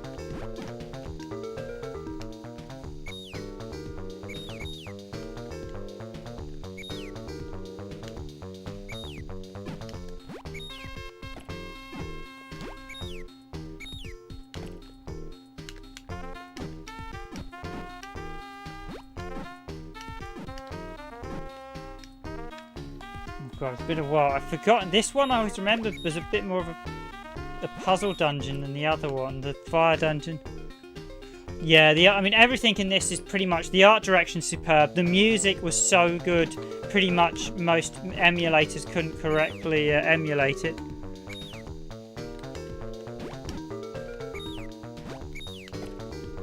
If I have one criticism, it's probably that I think the people NPCs were a bit repetitive. They didn't perhaps give the NPCs enough variety, but other than that, I mean, it really is, as I said, it's pretty much a spot-on Mega Drive game in just about every aspect. There really just isn't much to fault it on. The only thing I will say is I don't think gameplay-wise this is as good as its predecessors. I think the removal of the open world system didn't help it.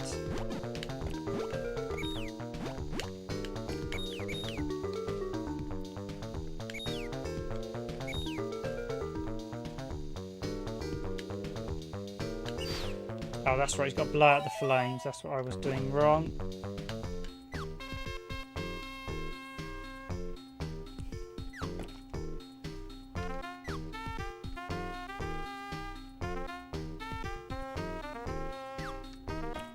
And away we go.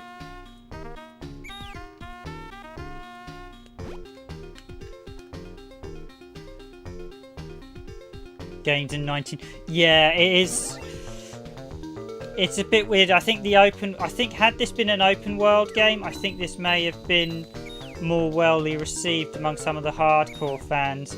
But I know I mean, gameplay wise, in terms of sword combat, as I mentioned earlier at the stream, I know when you weren't here there, the fact you have the down attack and the up attack and the left attack and the right attack give you much more in terms of, and the fact you can bring up the shield independently give you a lot more controls.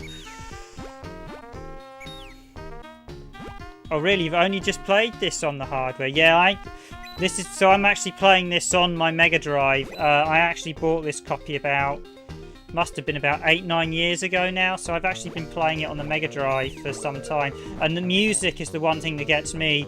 Just about every emulator of this has never got the music right, so it's one of the music is really, absolutely, really top tier stuff. It really does push the Mega Drive to its very limits, and just about every emulator to date. So the music you're hearing here is the real McCoy using a Mega Drive 2. So I know a lot of videos will be of the emulated versions, and the emulated versions, just the music's just not quite right. Even in the more recent collections, the music wasn't right. In fact, even in the most recentest 360 version, the music isn't quite right. I don't know about the new PS4 version, how the music compares. I do need to try that out. I'm getting a copy of the remake in the near future, but the remake apparently includes the original music. Hello, software agents. Great to see you guys back here as well.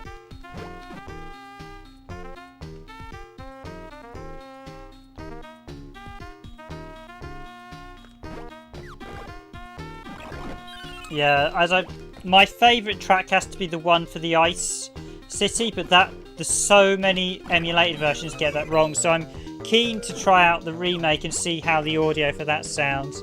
And hello, Software Agents TV again. So yeah, got a couple of you on stream. I've not actually played the Mega CD version of Popful Mail. I've heard a lot of people say it was very good. I do have the SNES version, but not the Mega CD version. But now that this has an official English translation, you can probably get homebrew cartridges, I imagine, of the English version. Appreciate the likes everyone's giving on stream. If you do enjoy the stream, please do consider hitting that like button. It does help with the rankings. And a minute we could do with all the help we can do, because YouTube's definitely not helping a lot of the smaller channels at the minute, I seem to have found.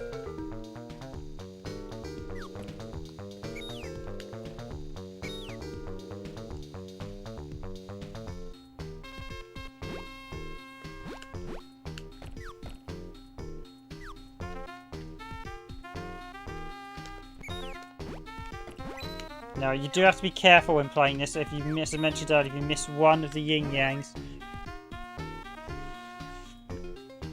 Did Working Design really balked up the Western version of Popful? Did Working Design fiddle with it again? Because I know a lot of their games they tinkered with, fiddled with, changed things and ended up ruining them quite spectacularly.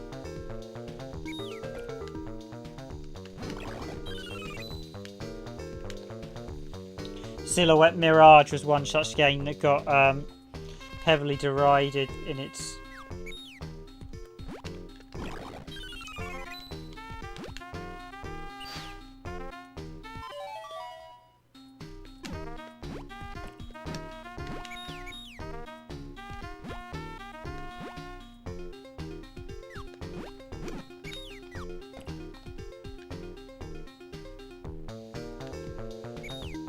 Working designs, yeah. Can't bet on the fire. I think I've gone and missed a few of them at the minute, unless I can get back.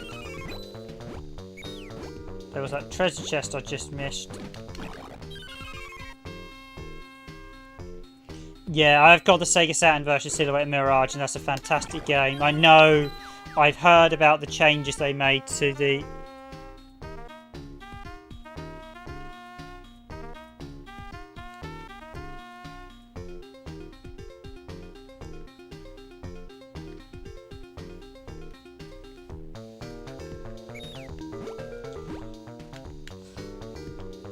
Yeah, the background's got quite heavily chopped, so I know that for the Saturn's one. It's the PS1 version is not probably the best version of Silhouette Mirage, although the PS1 version does have an additional boss fight, so that's the one thing I would actually like to see. I've never actually seen the additional boss fight. Oh, I missed that earlier one, and that's annoying me now. I want to go back and get it, and I've got a feeling I'm going to go back and get... Yes, I can get a chance to go back and get it. That's what that was for.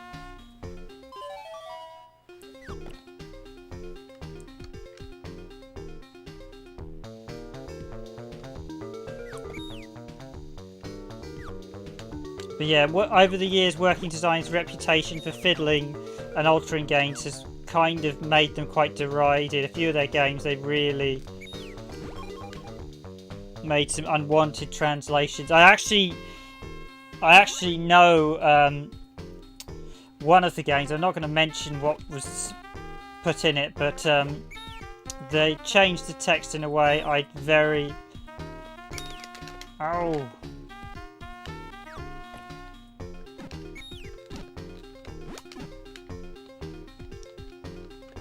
Should have jumped out of that one. Let's go back round again.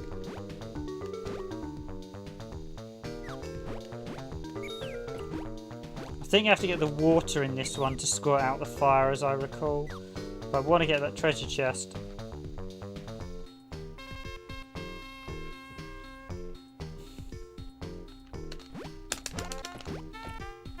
Got to be a bit more heavy with the... But yeah, some of the translations weren't ideal. Lots of American culture references.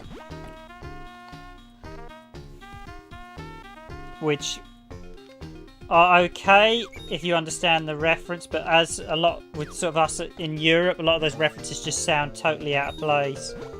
It's like I remember there were Star Trek references in Final Fantasy IV, the original Final Fantasy II translation and things like that. Or what's that, the fan one?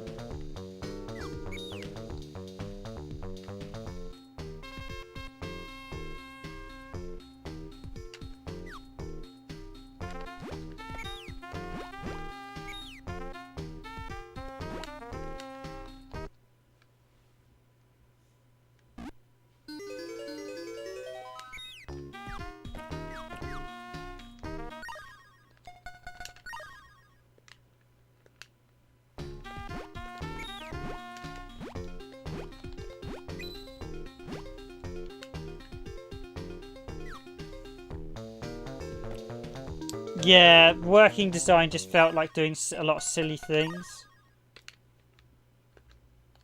I think I can equip the barrel.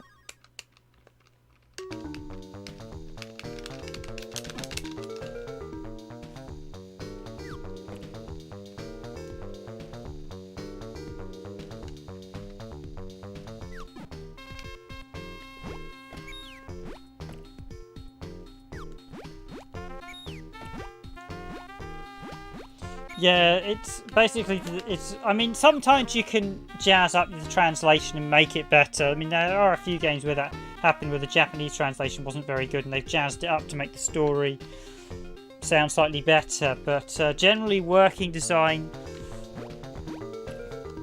I mean, I can appreciate sometimes you do need to adapt a few things. Sometimes the translation won't necessarily translate that well.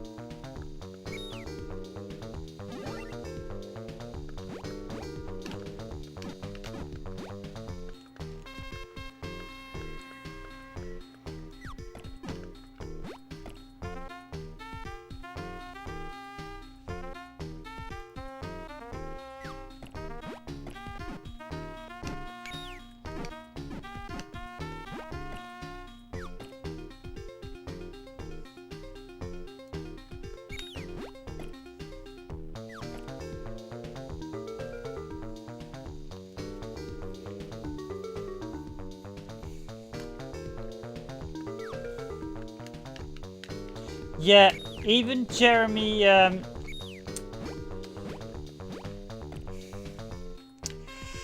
Bullstein made a few working design errors actually, so sometimes there is a thing of localization. They did occasionally, I mean, some of his stuff's very good, but occasionally even he put in personal references like naming characters after, I think one of them are, I know one of them designers put a thing for their own kid, which is nice, but that then changes the name of a character and then it causes all sorts of continuity issues with the sequel because and then the other people won't transfer the name over.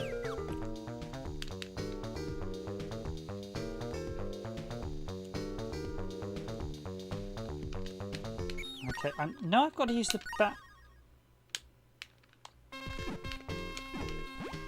I thought I could ride in the barrel.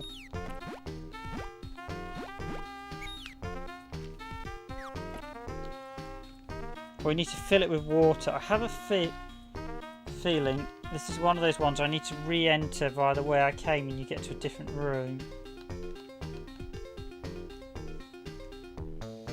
But yeah, there is a case, I know you mean translating and localization. Sometimes you do have to change certain meanings and inferences because things don't work that well, or you have to change something because something's culturally not correct and things like that. As long as they keep the original meaning, I'm fine for that. I'm against it when they censor things or alter things because, oh, we might anger or offend some people. No, I want to see the original translation, even if it will cause me or anyone else offence, because we all have a right to be offended, so to speak. And there are quite a few games where their storylines are like, this is not the way I'd take it, or I necessarily agree with certain things, but that is the storyteller's perspective. They're telling that story and you have to respect that opinion.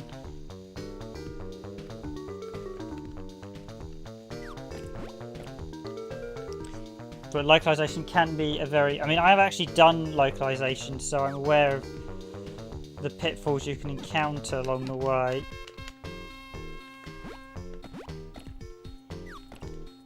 Okay, I'm trying to work out... I know I need the water. I thought I actually have to fill up the barrel. I've got a feeling I need to...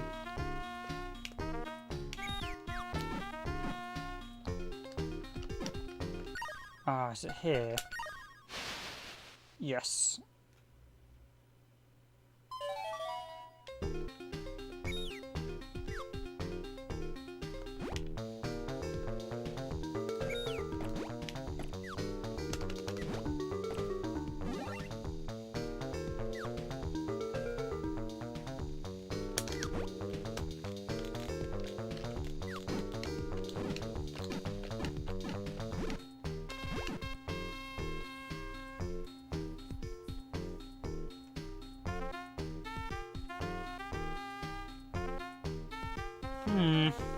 That was slightly annoying me.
Okay, so that chest doesn't have... Good, good, good. That chest doesn't have...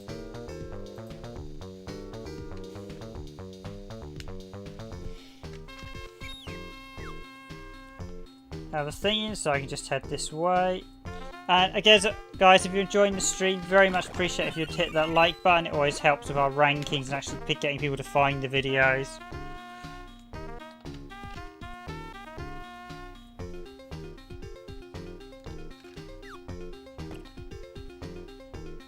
So I've got to remember a lot of these early games are very much sort of remembering where you need to go and what you need to do. Okay, so I can't go this way. I have to go this way. And keep an eye out for all those hidden power-ups, as I don't really want to be missing any. I said once you... Oh, oh, no, I don't want to do that.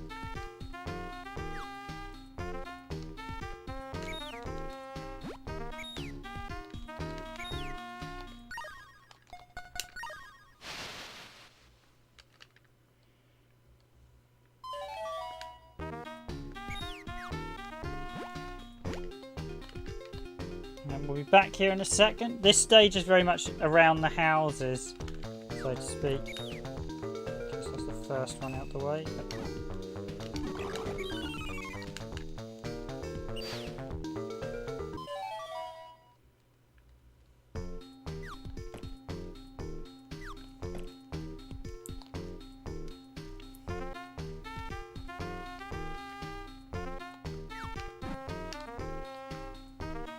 See if I can beat the second boss before I finish. I mean, the dungeons aren't actually all that big, so that one's still there.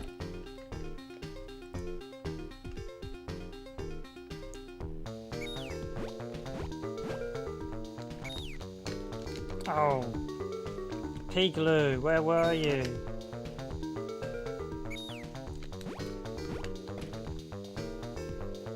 Got to run through again.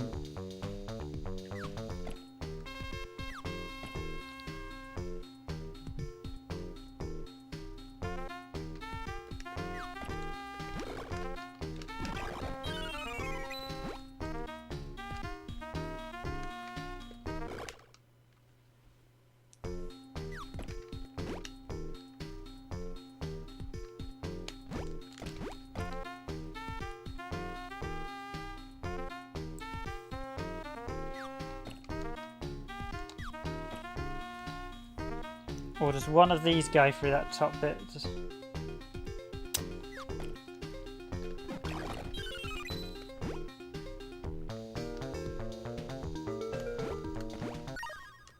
Got a bucket full of water so I can put out another fire.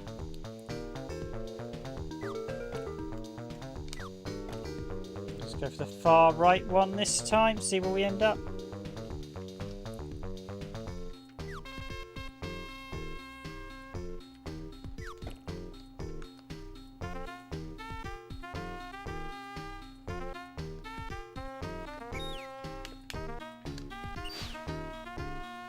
Okay, I see. That's got that one done.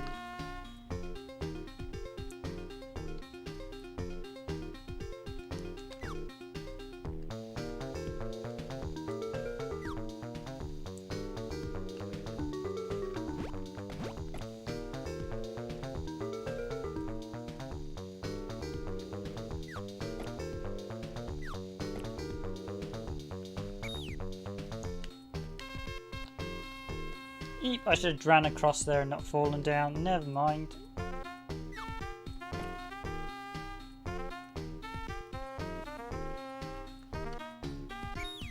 Okay, what's this way? Is this...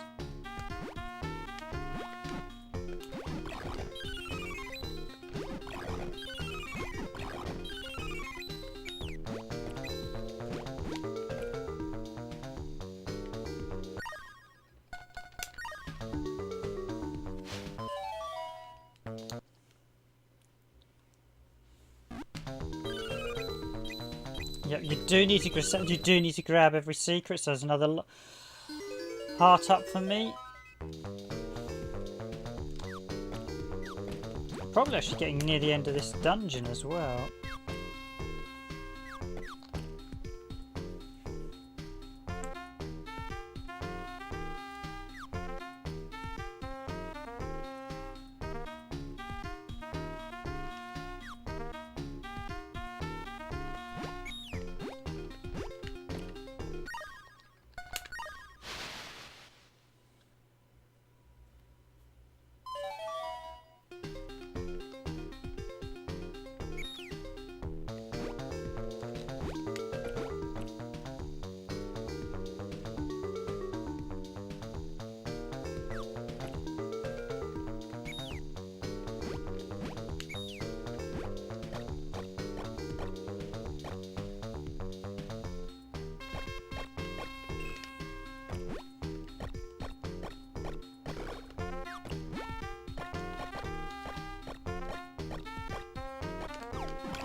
This is back the way we came.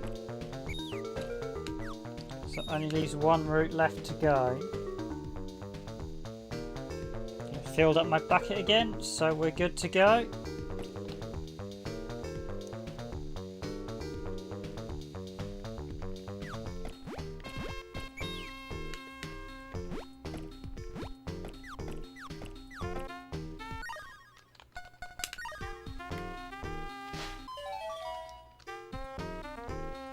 I seem to recall this dungeon wasn't actually that large. I might be wrong, but I think the third one was definitely the biggest dungeon.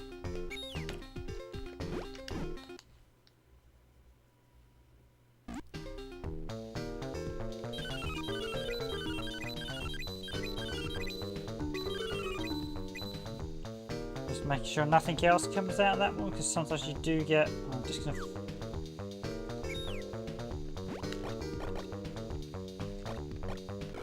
Ow! Hudgems! Or fudgems.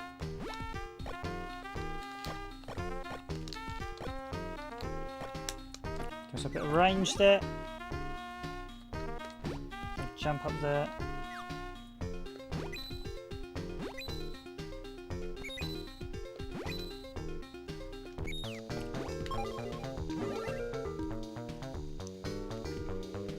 Software Agent TV, hi, you're back, are you?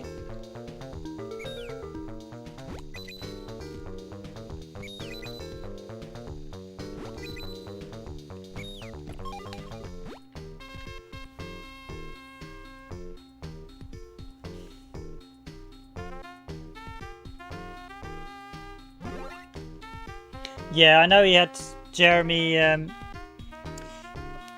he was actually a pretty good translator.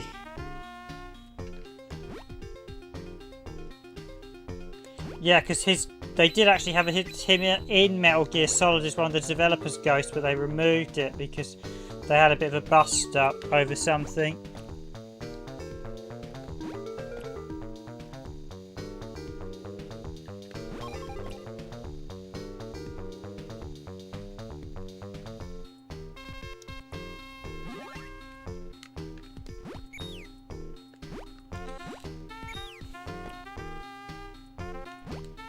Yeah, I don't know if I think there was some... I don't know why Konami's had some sort of bust up with him, from what I understand, during the translation of the original.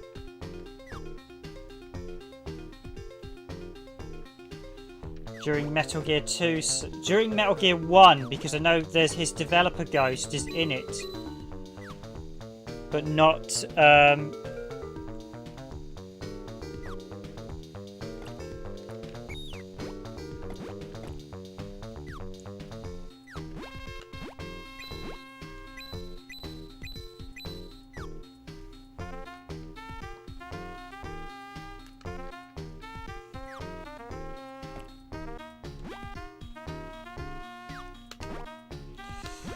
Too many liberties. Yeah, I'm not entirely sure because I definitely know the problems were...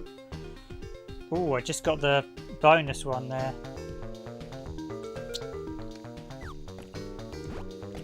Hopefully that was the only bonus one.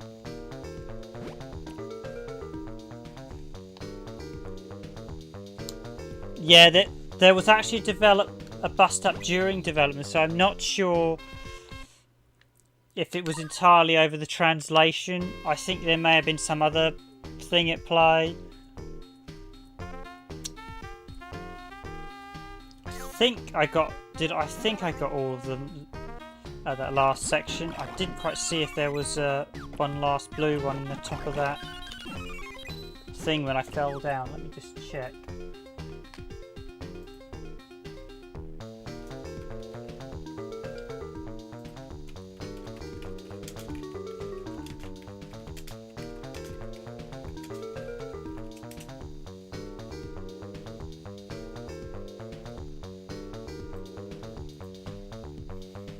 Paranoid to make sure so I can say if there's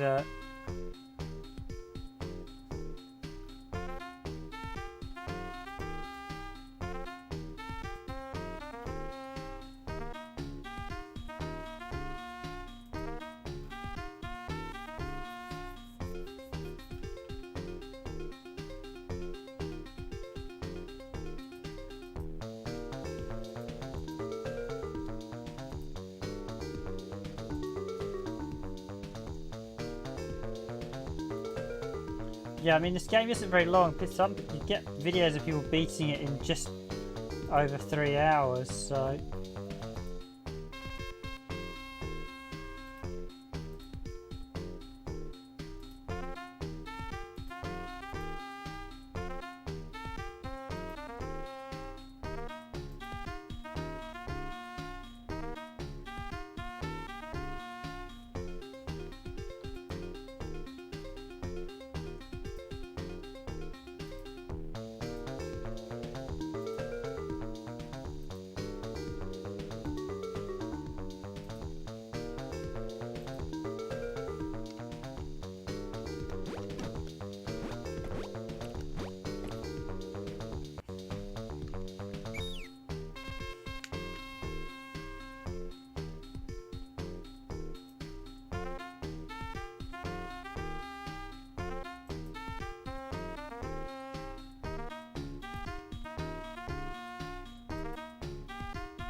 Okay, I think I got them. I may have missed them, but oh well.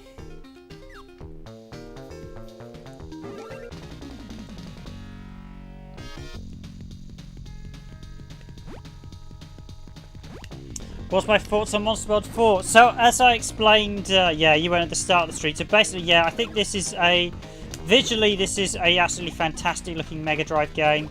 Gameplay-wise, it's a huge improvement in terms of combat over the previous titles in the franchise, and music is phenomenal. The music is just first class, and yeah, I'm cheating as I did the debug sword at the start, so I beat that boss easily. But yeah, okay, yeah, thanks for asking, Software Agency. But yeah, I think overall it's a brilliant gameplay game.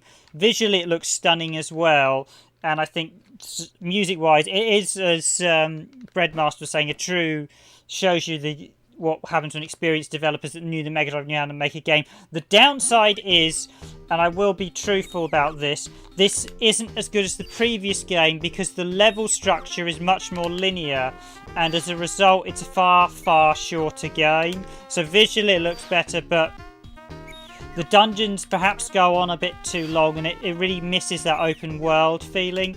I have a sneaking suspicion the game they planned was slightly larger and they had to cut it down. That's my suspicion for this. So I think they intended to do a full-on one, and because they were sort of doing better visuals, I think they ended up running out of space. Because there were lots of cuts in this, like they were going to originally have 2-player characters.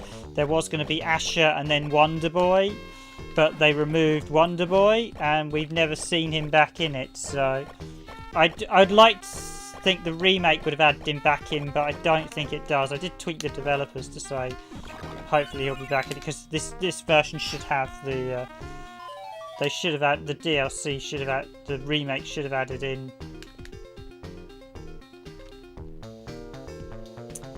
Now I'm going to need a bucket of water to put that out.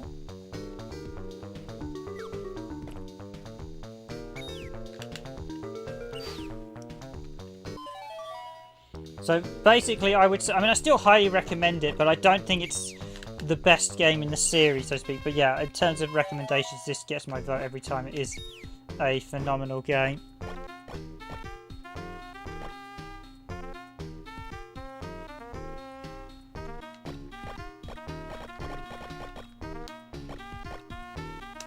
I mean, for me, this is certainly in the top 100 Mega Drive games.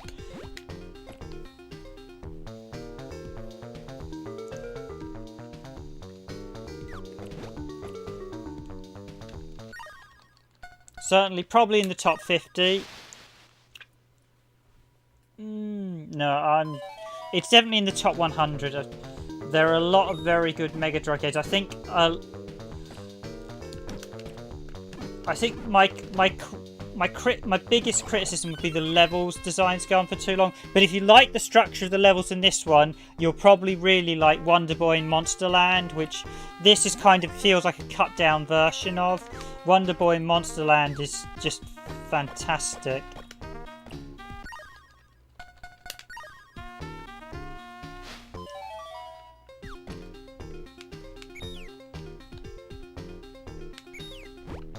Okay, I think he's asking for water, so we need to get another bucket for him.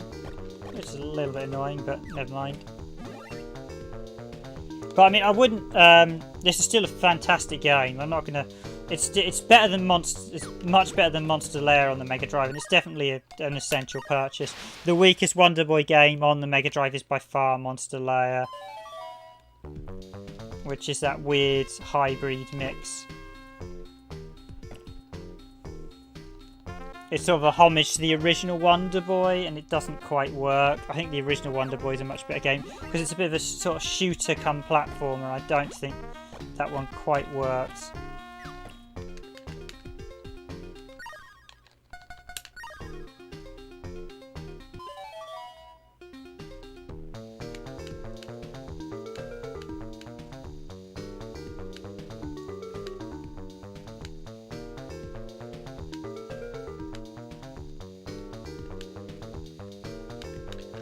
Two, four.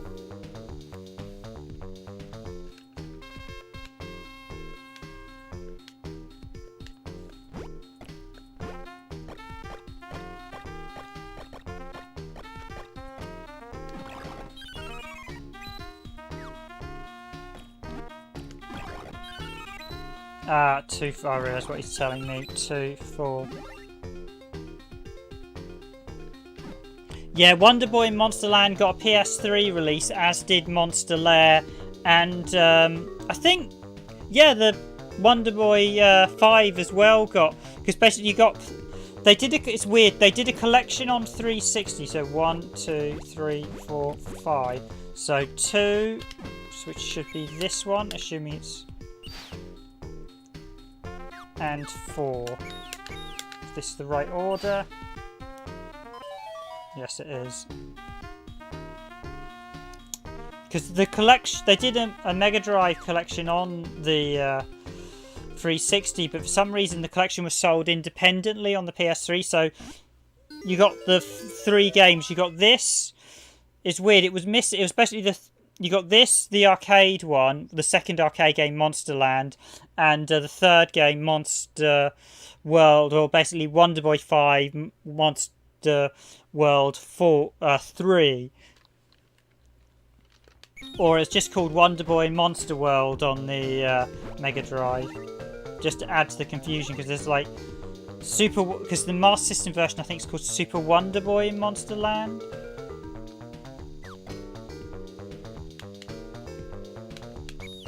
The Master System version of Wonderboy, actually, the second game actually has an additional stage as well, which is quite nice. And an additional boss not found in the arcade version, so that was one of the main reasons I actually bought a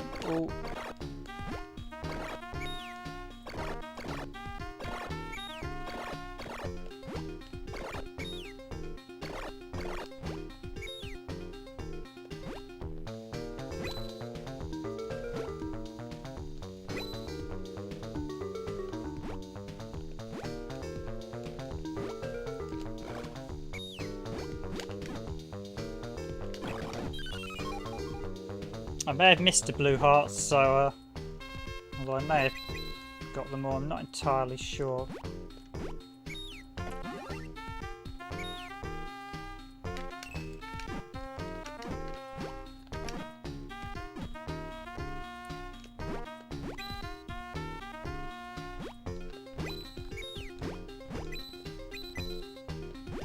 Maybe a couple in town I haven't got. Oh, come on, come on, come on, Pigaloot, we don't get electrocuted.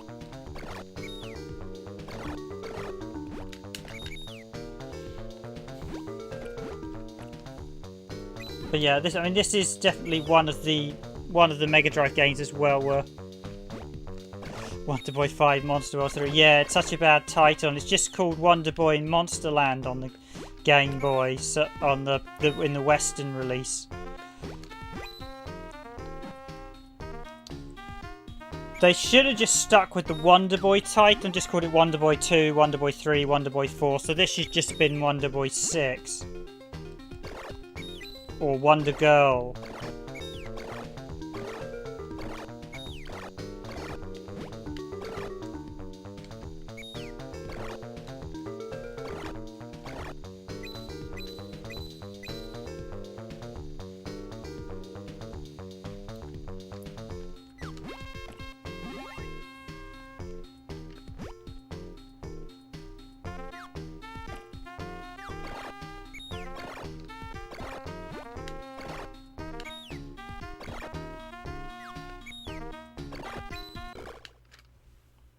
Well, I got that one. Yep, I keep it. Never mind.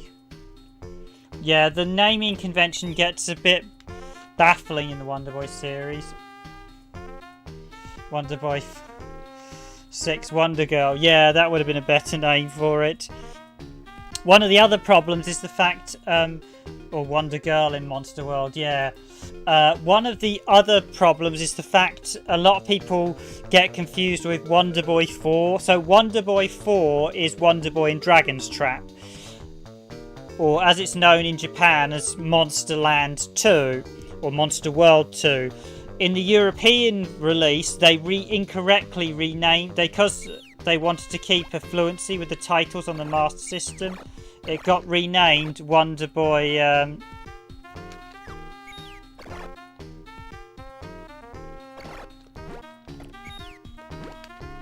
It got incorrectly renamed, I think partly to make it look like there were 3 Wonderboy games on the Master System. Wonderboy 3 Dragon's Trap. When it isn't, it's Wonderboy 4 Dragon's Trap.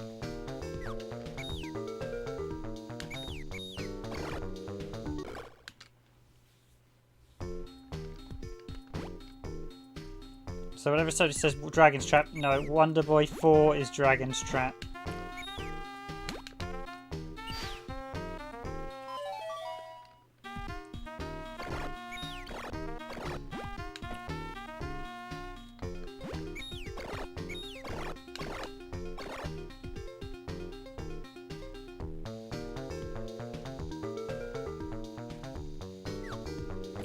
I think I'm just about to hit the boss, so on this one.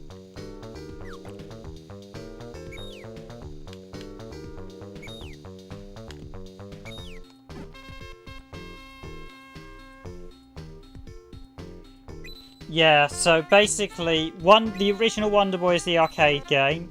Wonderboy 2 is Wonderboy Monsterland, the second arcade game. Wonderboy 3 is Wonderboy's Monster Lair.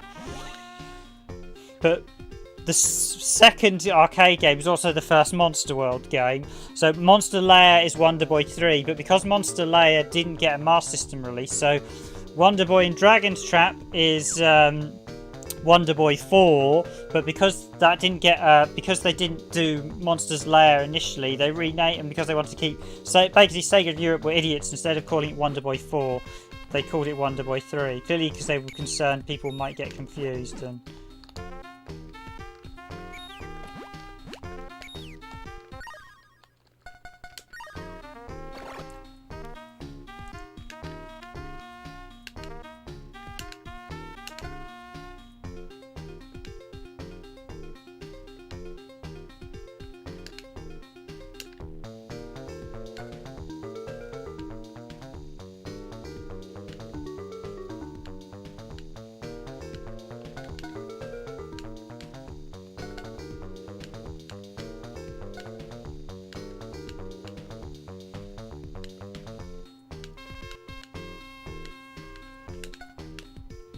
okay, he's asking me questions. Ha ha ha.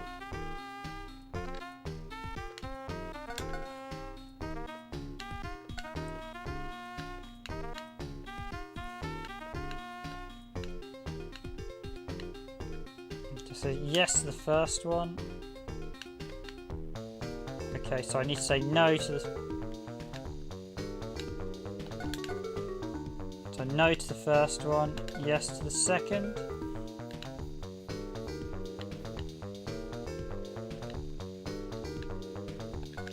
No.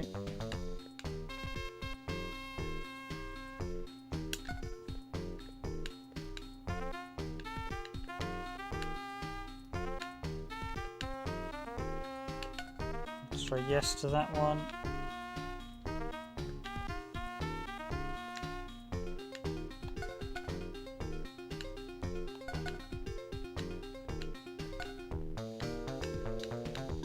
I think we've just got to say no to everything.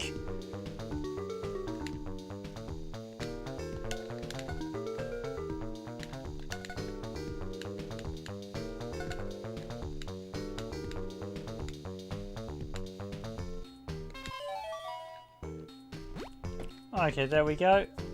And to the boss we go.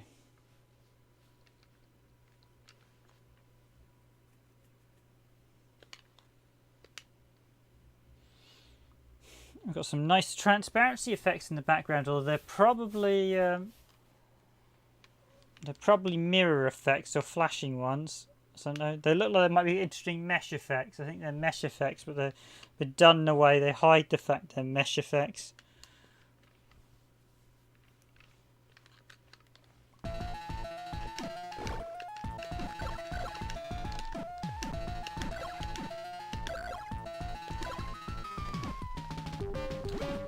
Okay, first of all, my bosses aren't normally as easy as I said before. I'm using the cheat sword, so I've got massive advantages.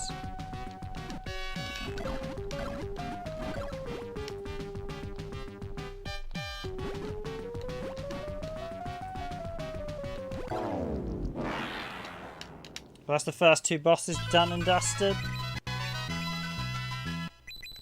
Got a feeling I may have missed one or two of the blue gems. Although you can technically sequence. This is the only area you can revisit via cheating.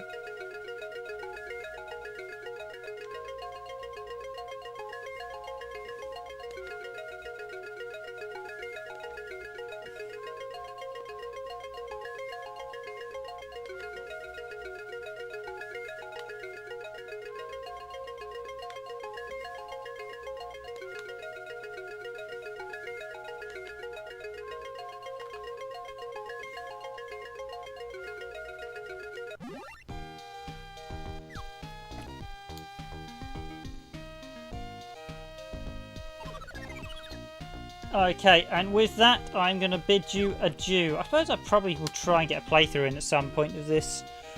Oh, it is a gem of a game. So I'm going to pause it there and say thank you all for watching, everyone. Appreciate the likes. Thank you very much. Glad you all enjoyed this stream. As always, if you do like our content, please subscribe to Randomised Gaming and do keep our...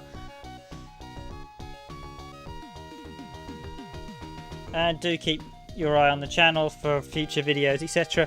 That's it from me this week. I will be off to do some more videos. I think I'll be doing a gameplay video of Hat Trick Hero over the weekend. I've got a few other bits to do. I will be doing a PSP video for next week, so I'll try and get it out for the last few days. And that's it. I'm going to wrap up now. So as always, I wish you a good night, a good evening, good morning, good afternoon, wherever you are in the world. This has been Monster World 4 on the Sega Mega Drive. So the new remake is out of this and available to buy, or at least it's coming out. It's not quite out yet in some territories. It was released in 1994. It was developed by Westone Bit Entertainment and it was published by Sega. And it was released on the Sega Mega Drive or the Sega Genesis if you lived in America. I've never been quite told why they renamed it to the Genesis, but I think there was some suggestion about legal issues using the name Mega Drive, which is a shame, as Mega Drive's a better name. But that's it. Yes, there's some lovely idle animation. This is a truly superb Mega Drive game. If you've never played it, I highly recommend it. You can buy it on 360, you can get it on PS3, and it was on Virtual Console for the Wii, but it is soon going to be available if you buy the PS4 or Switch retail versions. For the recent remake, I understand you will get a code for this version of the game as well, so you get the original and the remake. Apparently you can also play the original soundtrack using with the remake, so I'll be interested to hear what they sound like, how good the sound is, because as mentioned, the sound is often not quite doesn't quite work. But before I go, I'm actually going to be just very quickly cheeky. I just want to see if I can get the debug to work. So there is actually a debug menu. Just see if I can jump to the...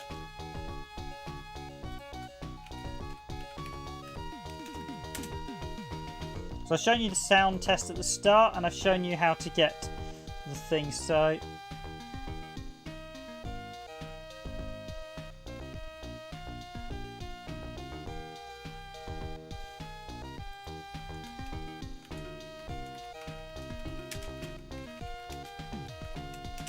So the debug mode allows you to access anywhere in the game. So let's have a quick go, just for a bit of fun, seeing as I'm wrapping up here. So during the gameplay, hold A, C and start on controller C, on controller 2, and press B and start on controller 1. Da, da, da.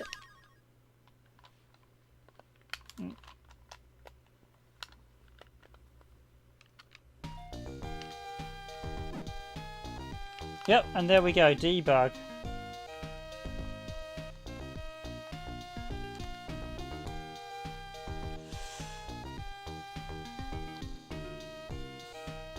Okay, use the... So that's hold A, C and start on controller 2. So you need 2 controllers to bring up this debug menu, which is quite a nice little thing. And then if you press... So you press A, C and start on controller 2, and you press B and start on controller 1.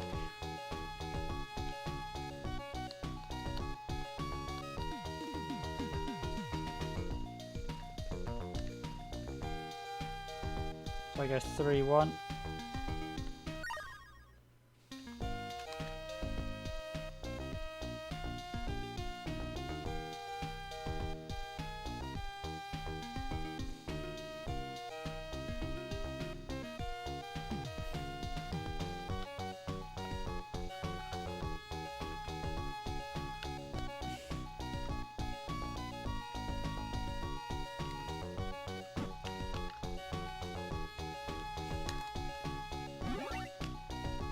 So where's 3, 1? Okay, so 3, 1 is here.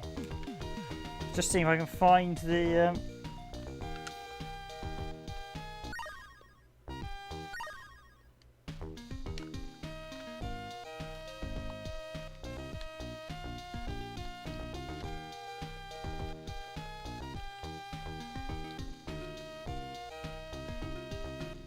Let's try 28. Where's 28? Ooh.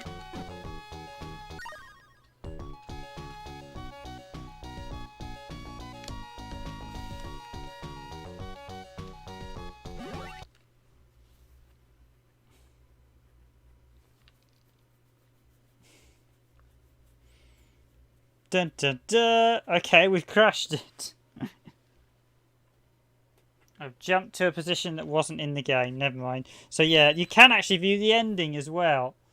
But I won't spoil the endings. There are a couple of cheats you can.